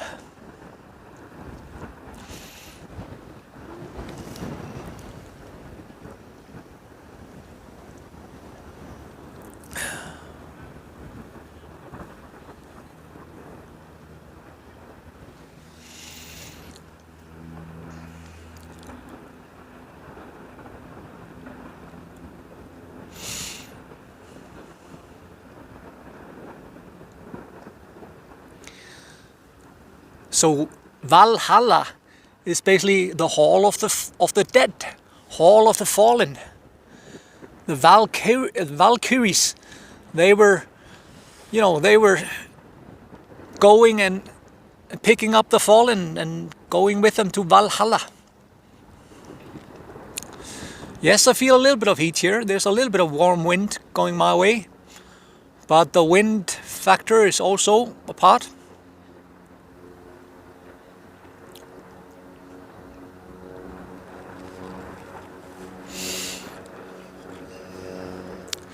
So let's talk more about volcanic eruptions. Just to give you an idea of all the houses that went under the ash in the Westman Islands, there were about 400 houses that went under ash, and they needed to dig up the island. And the lava was threatening to seal off the natural harbor that was very vital to the Westman Islands. And but fortunately they just thought about using water to cool down the lava. Basically, if you're cooling down the lava, it slows down, and they used I don't remember, 80 water pumps or something like that, and they were pumping water to the lava and slowing it down in the Westman Islands. And that's and they managed to slow it down until it stopped. So the natural harbor became even better. But just about 4,000 people went back. So not all of the people that were there originally, 5,000 people that originally lived there. Oh, beautiful sight over there.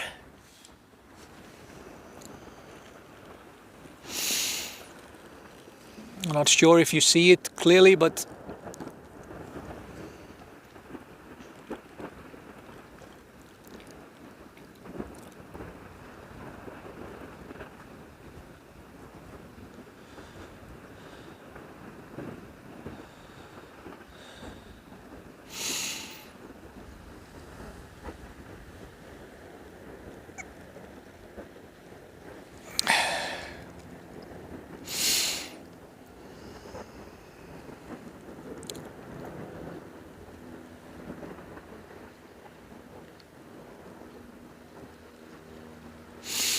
So this one is also noteworthy. This is one of the most active volcanoes in Iceland, called Katla. This is like the bigger sister of Eyjafjallajökull. And when it erupts, there's usually huge glacial flooding to the south.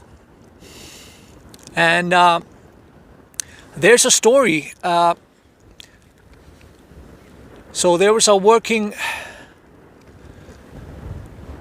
supposedly a sorceress that was working in the monastery of Kirkjubæjarklaustur, and she owned these underwear that you could wear, or that make you basically be able to run very fast for a long time without getting tired. That was one of her charms that she owned. And then there was a working man at the farm called Barði that was tending the sheep, and she was always haggling this Barði, poor fellow, and trying to make sure that he did his work properly, and always on his back, kind of. But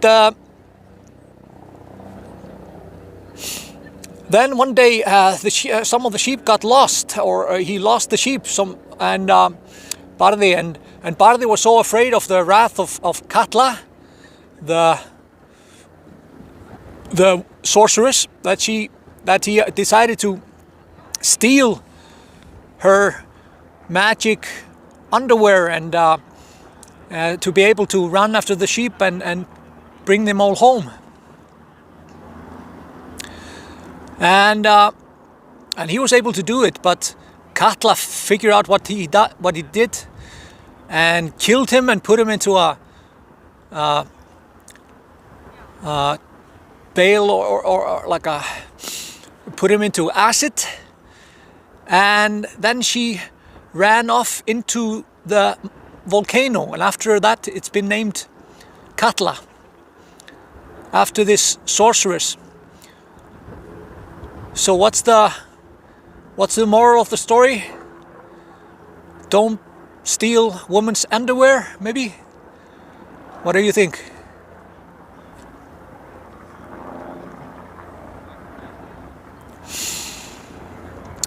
Yes, like I told you earlier, there are about 32 volcanic systems, depending on who you talk to. About 130 active and dormant volcanoes. And of course, on 2 tectonic plates, which help. But then there's also a magma chamber underneath Iceland, or lava plume, or mantle plume. That's here, basically, where you can see in the middle, where the big glacier, the water glacier is, to the north, to the southeast of Iceland, the biggest glacier in Europe, 8,000 square kilometers. There's a magma plume down under there, and some volcanic systems, like the Grímsvötn volcanic system and Bárðarbunga. Yeah, repeat that quickly for me. Some say they are fed by this mantle plume system, or mantle plume, which is like a super volcano. So am I visible on the cameras of RÚV or MBL? Do you know?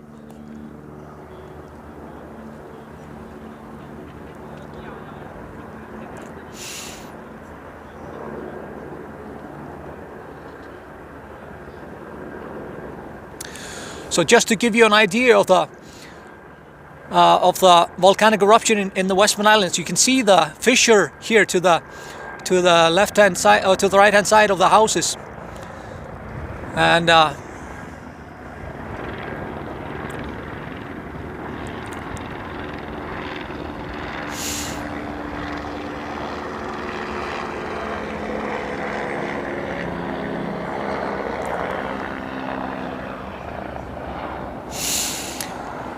So then we of course have this Eyjafjallajökull eruption, very famous 2010, like I told you earlier. Eyjafjallajökull, the glacier on top of the mountain close to the islands. And the islands they are referring to are my Islands, the Westman Islands.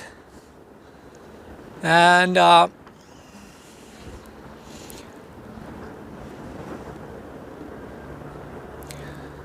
the funny thing, this is the ash cloud basically covered Europe, stranded a lot of planes in Europe, while all the domestic airports in Iceland were open.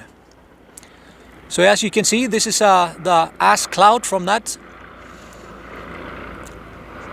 and this is the farm called Thorvaldseyri, I believe, if I remembered correctly, and this is how it looked like after the ash fell. It was covered in ash. It took about a year to dig it up, but you can imagine, you don't have to go far enough back in time to know that if an ash of this kind of ash would fall on a farm like a century ago, they would probably just move. They would probably not just. They wouldn't want to risk another volcanic eruption and have to, this caused, of course, danger to animals, a lot of work. But they just turned it into profit, the farmers here. They made a guest house or guest house. They made a visitor center where you could watch a movie of how they approached this and what they did to dig. I wish the cloud would just go in the other direction so you could see this more clearly. Peter's, a lot of helicopters, yes. Mostly I think now they are just private. You're paying 50,000 Icelandic kronas, $400 to go for a helicopter ride. Sometimes they land here close by and you can take a walk. Yes, I think there's a helicopter over there actually landed. I'm not sure if you see it. There behind the clouds, you can see it's landed there on the top. So you can go for a walk and check it out then.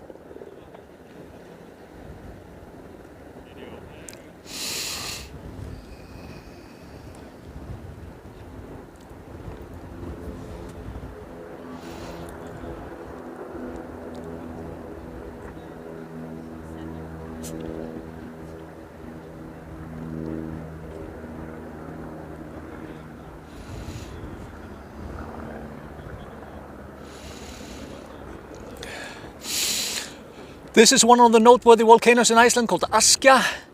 It erupted in, I think it was 1873 and caused a lot of ashfall and a lot of livestock to die. So there was basically famine there in the northeast of Iceland for some years, and a lot of people took that as just a sign of getting the hell out of Iceland, and they moved to North America. So a lot of people emigrated from Iceland in the later part of the 18th century because of famine, because there were too many people here. There was a strict farming society here with about 5,000 farms, and after we started to have better, the Danish king put on a midwife system here, so there was a midwife in every district, and that helped with there were more babies that survived and lived in Iceland, and that of course caused a little bit of a overpopulation because people were surviving from farming, not from fishing. Strangely enough, there was a stranglehold of the farming society, but that's a longer story. And so there were just too few farms, not a lot of land to to harvest if you didn't own land already.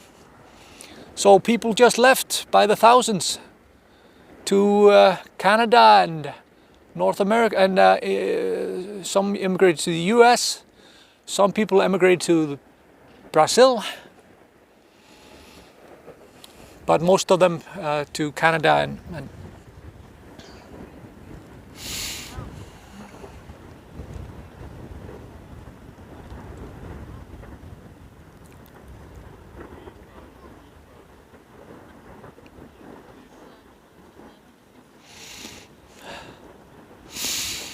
so this is another pretty famous eruption, Uravayakut.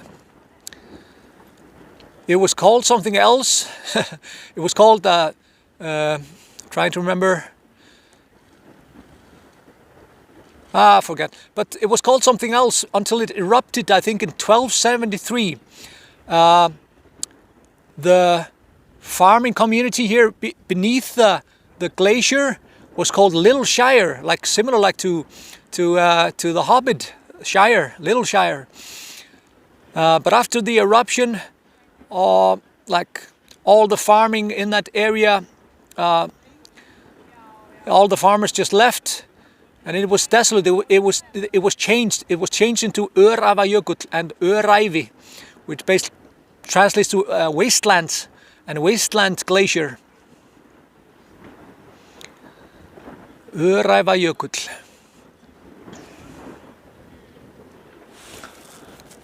This one is not very active, but very big. It can go.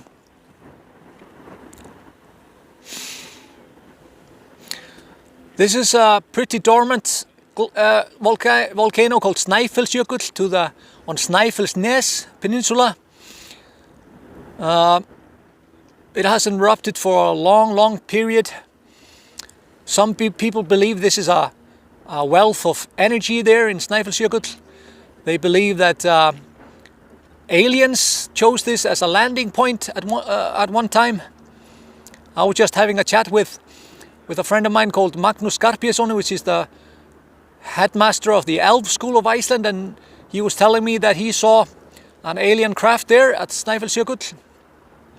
So, and this is the entry point to the center, to the center of the Earth, according to Jules Verne, Journey to the Center of the Earth. And there's also a story, a folklore story about Bárður Snæfellsás, which is a half troll. Basically, he had a troll father and a human mother, and he lived there by Snæfellsjökull. And his daughter was playing with his sons of his half brother, and they pushed a small glacier or iceberg out to sea with her on top of it. And she drifted away from land, and Bárður thought they were dead. And so he went after the two sons, the two boys, and he killed them both. One he threw over in Rauðfellsgjá, which is a beautiful canyon that you can visit in Snæfellsnes. And the other he threw off a cliff also. So he killed them both, and then he went into the glacier. He went into the glacier, and people believed that he became like a guardian spirit of the Snæfellsnes glacier. So people were, if they were in trouble, they asked him to help. So there's several stories of there were a couple of rowers. They were out to sea fishing, and then there came bad weather, and the boat were about to sink, and they called for Bárður Snæfellsás to help them. And all of a sudden, this troll of a man came somehow into the sea and basically pushed the boat to shore. And there is a huge sculpture or statue by Ragnar Kjartarsson, artist, there by Snæfellsnes, by Arnarstapi, which is a beautiful area, a little town, which you should definitely check out if you have if you have the opportunity. If you go to Iceland, you know, you should spend at least one day in Snæfellsnes.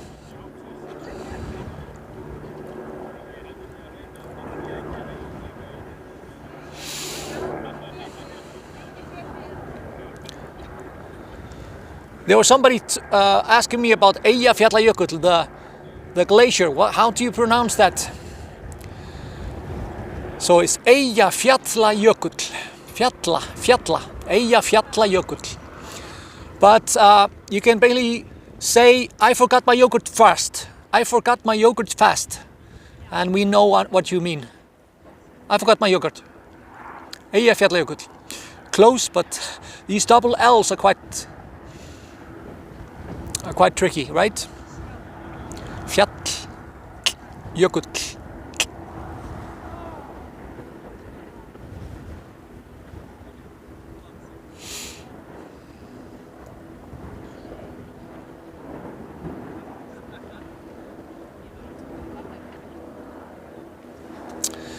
I like this meme. One does not simply walk into water. Icelanders hold my beer. So this is from the first days of the eruption. You can see several hundred people standing there and just, yes, having a picnic.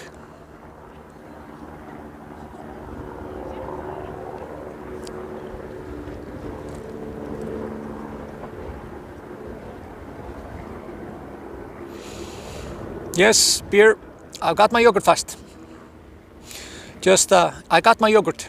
Eyjafjallajökull.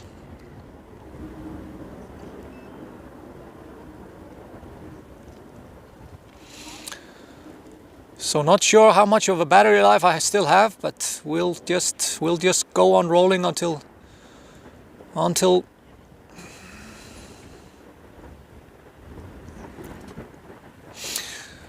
So there was a huge eruption, 1783, sometimes called Skaftáreldar or Lakagigar. And this was a huge volcanic eruption. So just imagine this area that we're looking at is maybe 1 kilometer here between the two craters. Lakagigar was 27 kilometers. 27 kilometers. And the sky went black. There are so many descriptions of how that volcanic eruption basically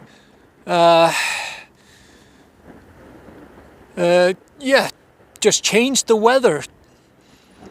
And there were also a lot of gases from that eruption. And it's told that the grass went yellow and livestock died because of that. And this haze, there's called móðuharðindin, or the haze hardships. And where is that? Lakagigar is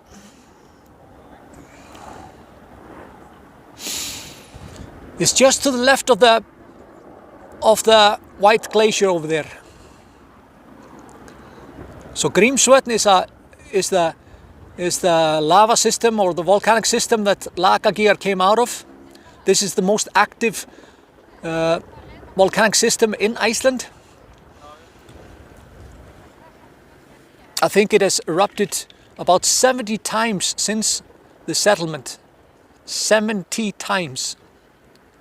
Just this one. So this Lakagigar, this caused about 25% of the population of Iceland to die. Of just the livestock died. There was no food. Things were poisonous, poisonous gases. So we're talking about 12,500 people. There were about 50,000 people living on Iceland at that time. 50,000 people, so at least 10,000. And But this did not just affect, also in livestock, there about 80% of sheep in Iceland died. 80%, 50% of horses and cows. So, this just caused basically acid rain or sulfuric dioxide to fall on the grass, and it just turned yellow. People were describing that they saw it turn yellow just in a couple of minutes. So just basically like a nuclear bomb. But it was not just Iceland that was affected. This affected all over Europe, in Britain, in France, even to North America, even caused like the monsoon rain in Africa, like in Egypt and more, to basically fail, which caused it famine there. Some estimate that about 20 million people died because of that volcanic eruption. 20 million, just based on famine and on the cold winters and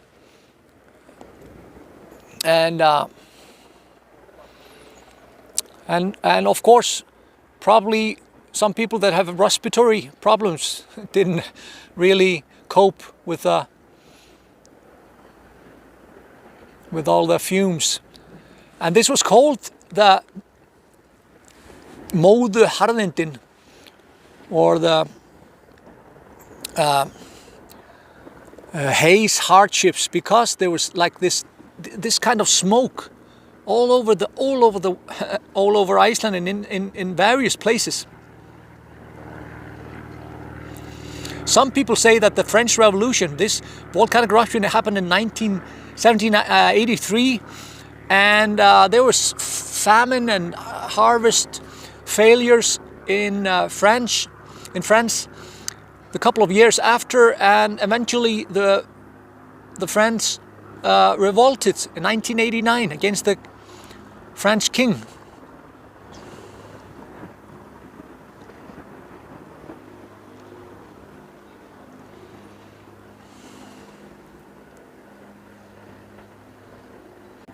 So I think I have about 15% left.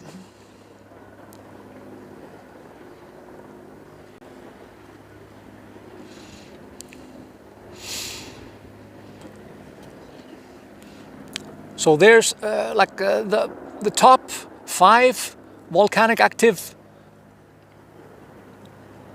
systems are Grímsvötn, like I told you earlier, 70 times, Bárðarbunga 26 times, Hekla 23 times, Katla and Krafla 21 times. And Katla, usually it erupted last 2018, and usually there's about 50 years between eruptions, but it's been there since 1918, so scientists are saying, it's due. It's about to happen. I'm not sure if you see that. Do you see the nice volcanic pool over there?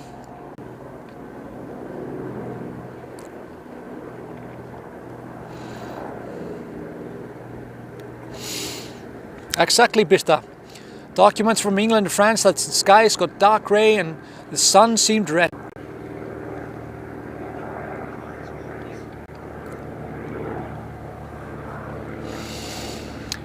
I've been here, David.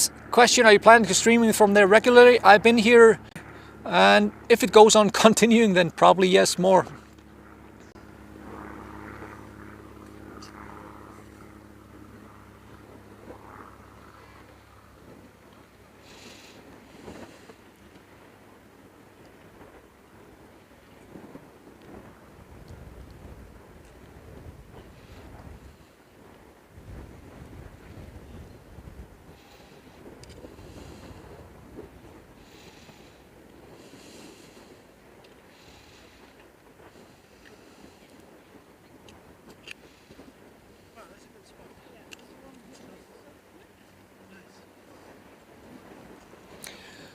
So I'm trying to remember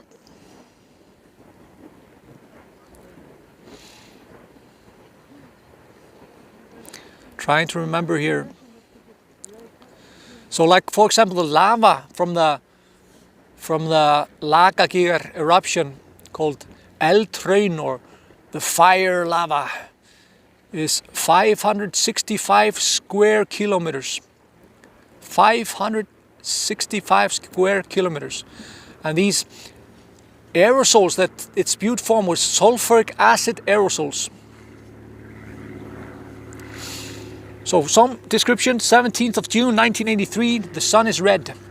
18th of June in Reykjavik in France, a mist went over, cold and damp, and it's you're able to watch the sun without getting a glee in your eyes. Italy, mist and fog, smells like carbon dioxide, and the grass goes yellow. 23rd of June, in Britain, mist going over, grass fades like there's frost. And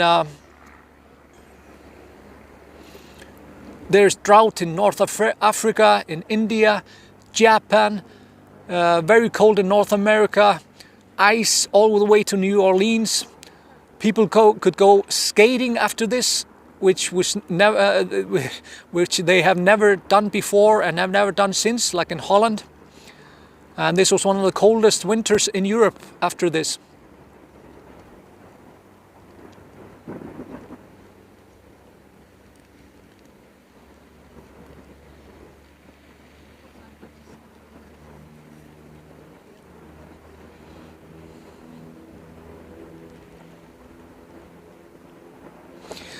There's a famous story about the priest that held his so-called fire sermon when he was, the lava was slowly coming towards his church, which was in the south of Iceland. And all the people were coming together in the church and praying and hoping that the lava wouldn't go through their farmland or go over their farms. And this priest held this, called Jón Steingrímsson.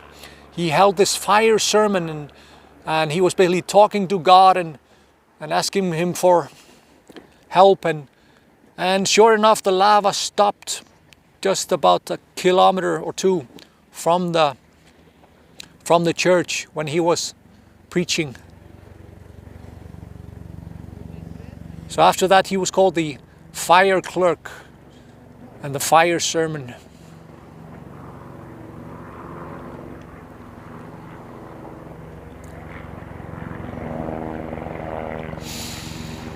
And they are talking about black and acid rain. Some even made holes on clothes after that.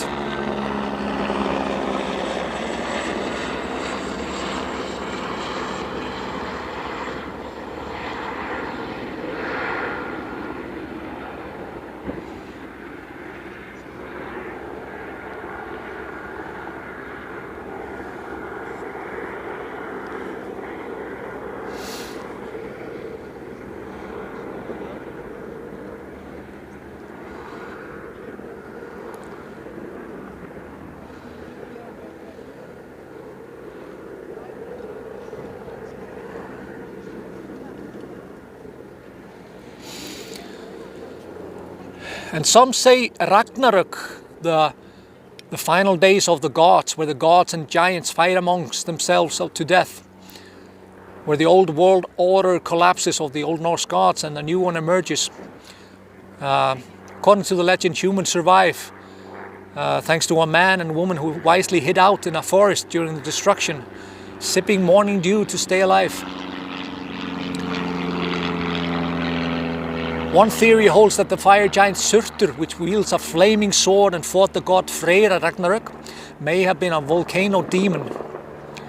The events that transpire after the battle also sound familiar to anyone who has ever witnessed an eruption, like the sun turns black, the earth sinks into the sea, the hot stars down from heaven are whirled, fierce grows the steam and the life-feeding flame till fire leaps high about heaven itself. So, you know, the writer obviously knew about eruptions and how they look.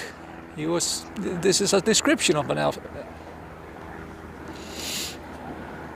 Snow fell on the four quarters of the world. Icy winds blew from every side. The sun and the moon were hidden by storms.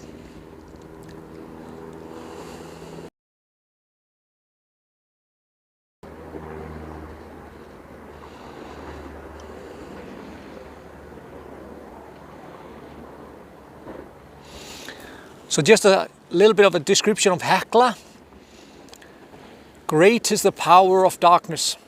Now he has flung open that horrible inferno, Hekla, out of Islandia, where the souls of the damned in flames of eternal fire, never thence to return, except when from time to time Satan drags them from the glowing embers to cool them in the piercing chill of the polar ice enclosing that dreary Iceland, lest they become too inured to the fires of hell. So the Christians of Hekla obviously saw Hekla as Christians of Europe saw Hekla as a doorway to the underworld and as one of the two known entrances to hell or purgatory. When people would see lava bombs and other projectiles fly from the volcano's crater, they believed the fragments were actually spirits. These bombs often hissed as they flew due to the cooler temperature of the air, and these noises were interpreted as the soul screaming out in pain. And because Hekla was also associated with the underworld, people abroad also thought that it was a meeting place for witches and magicians and patrons of dark magic.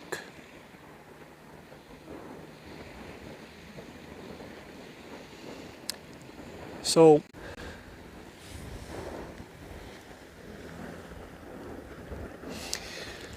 my phone is telling me that I have 10% left.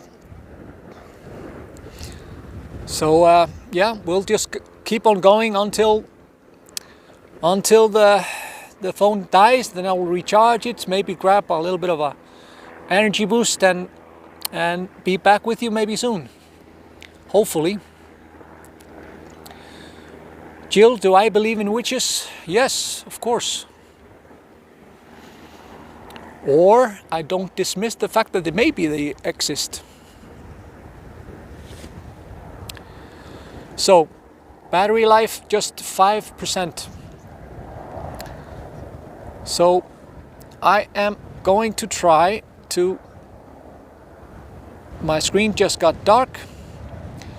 I see that you're all still with me, but my screen is very dark. They are probably trying to save battery life.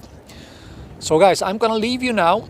I'm gonna charge the phone and maybe check on the other phone, see if it works here, because for some reason it didn't earlier.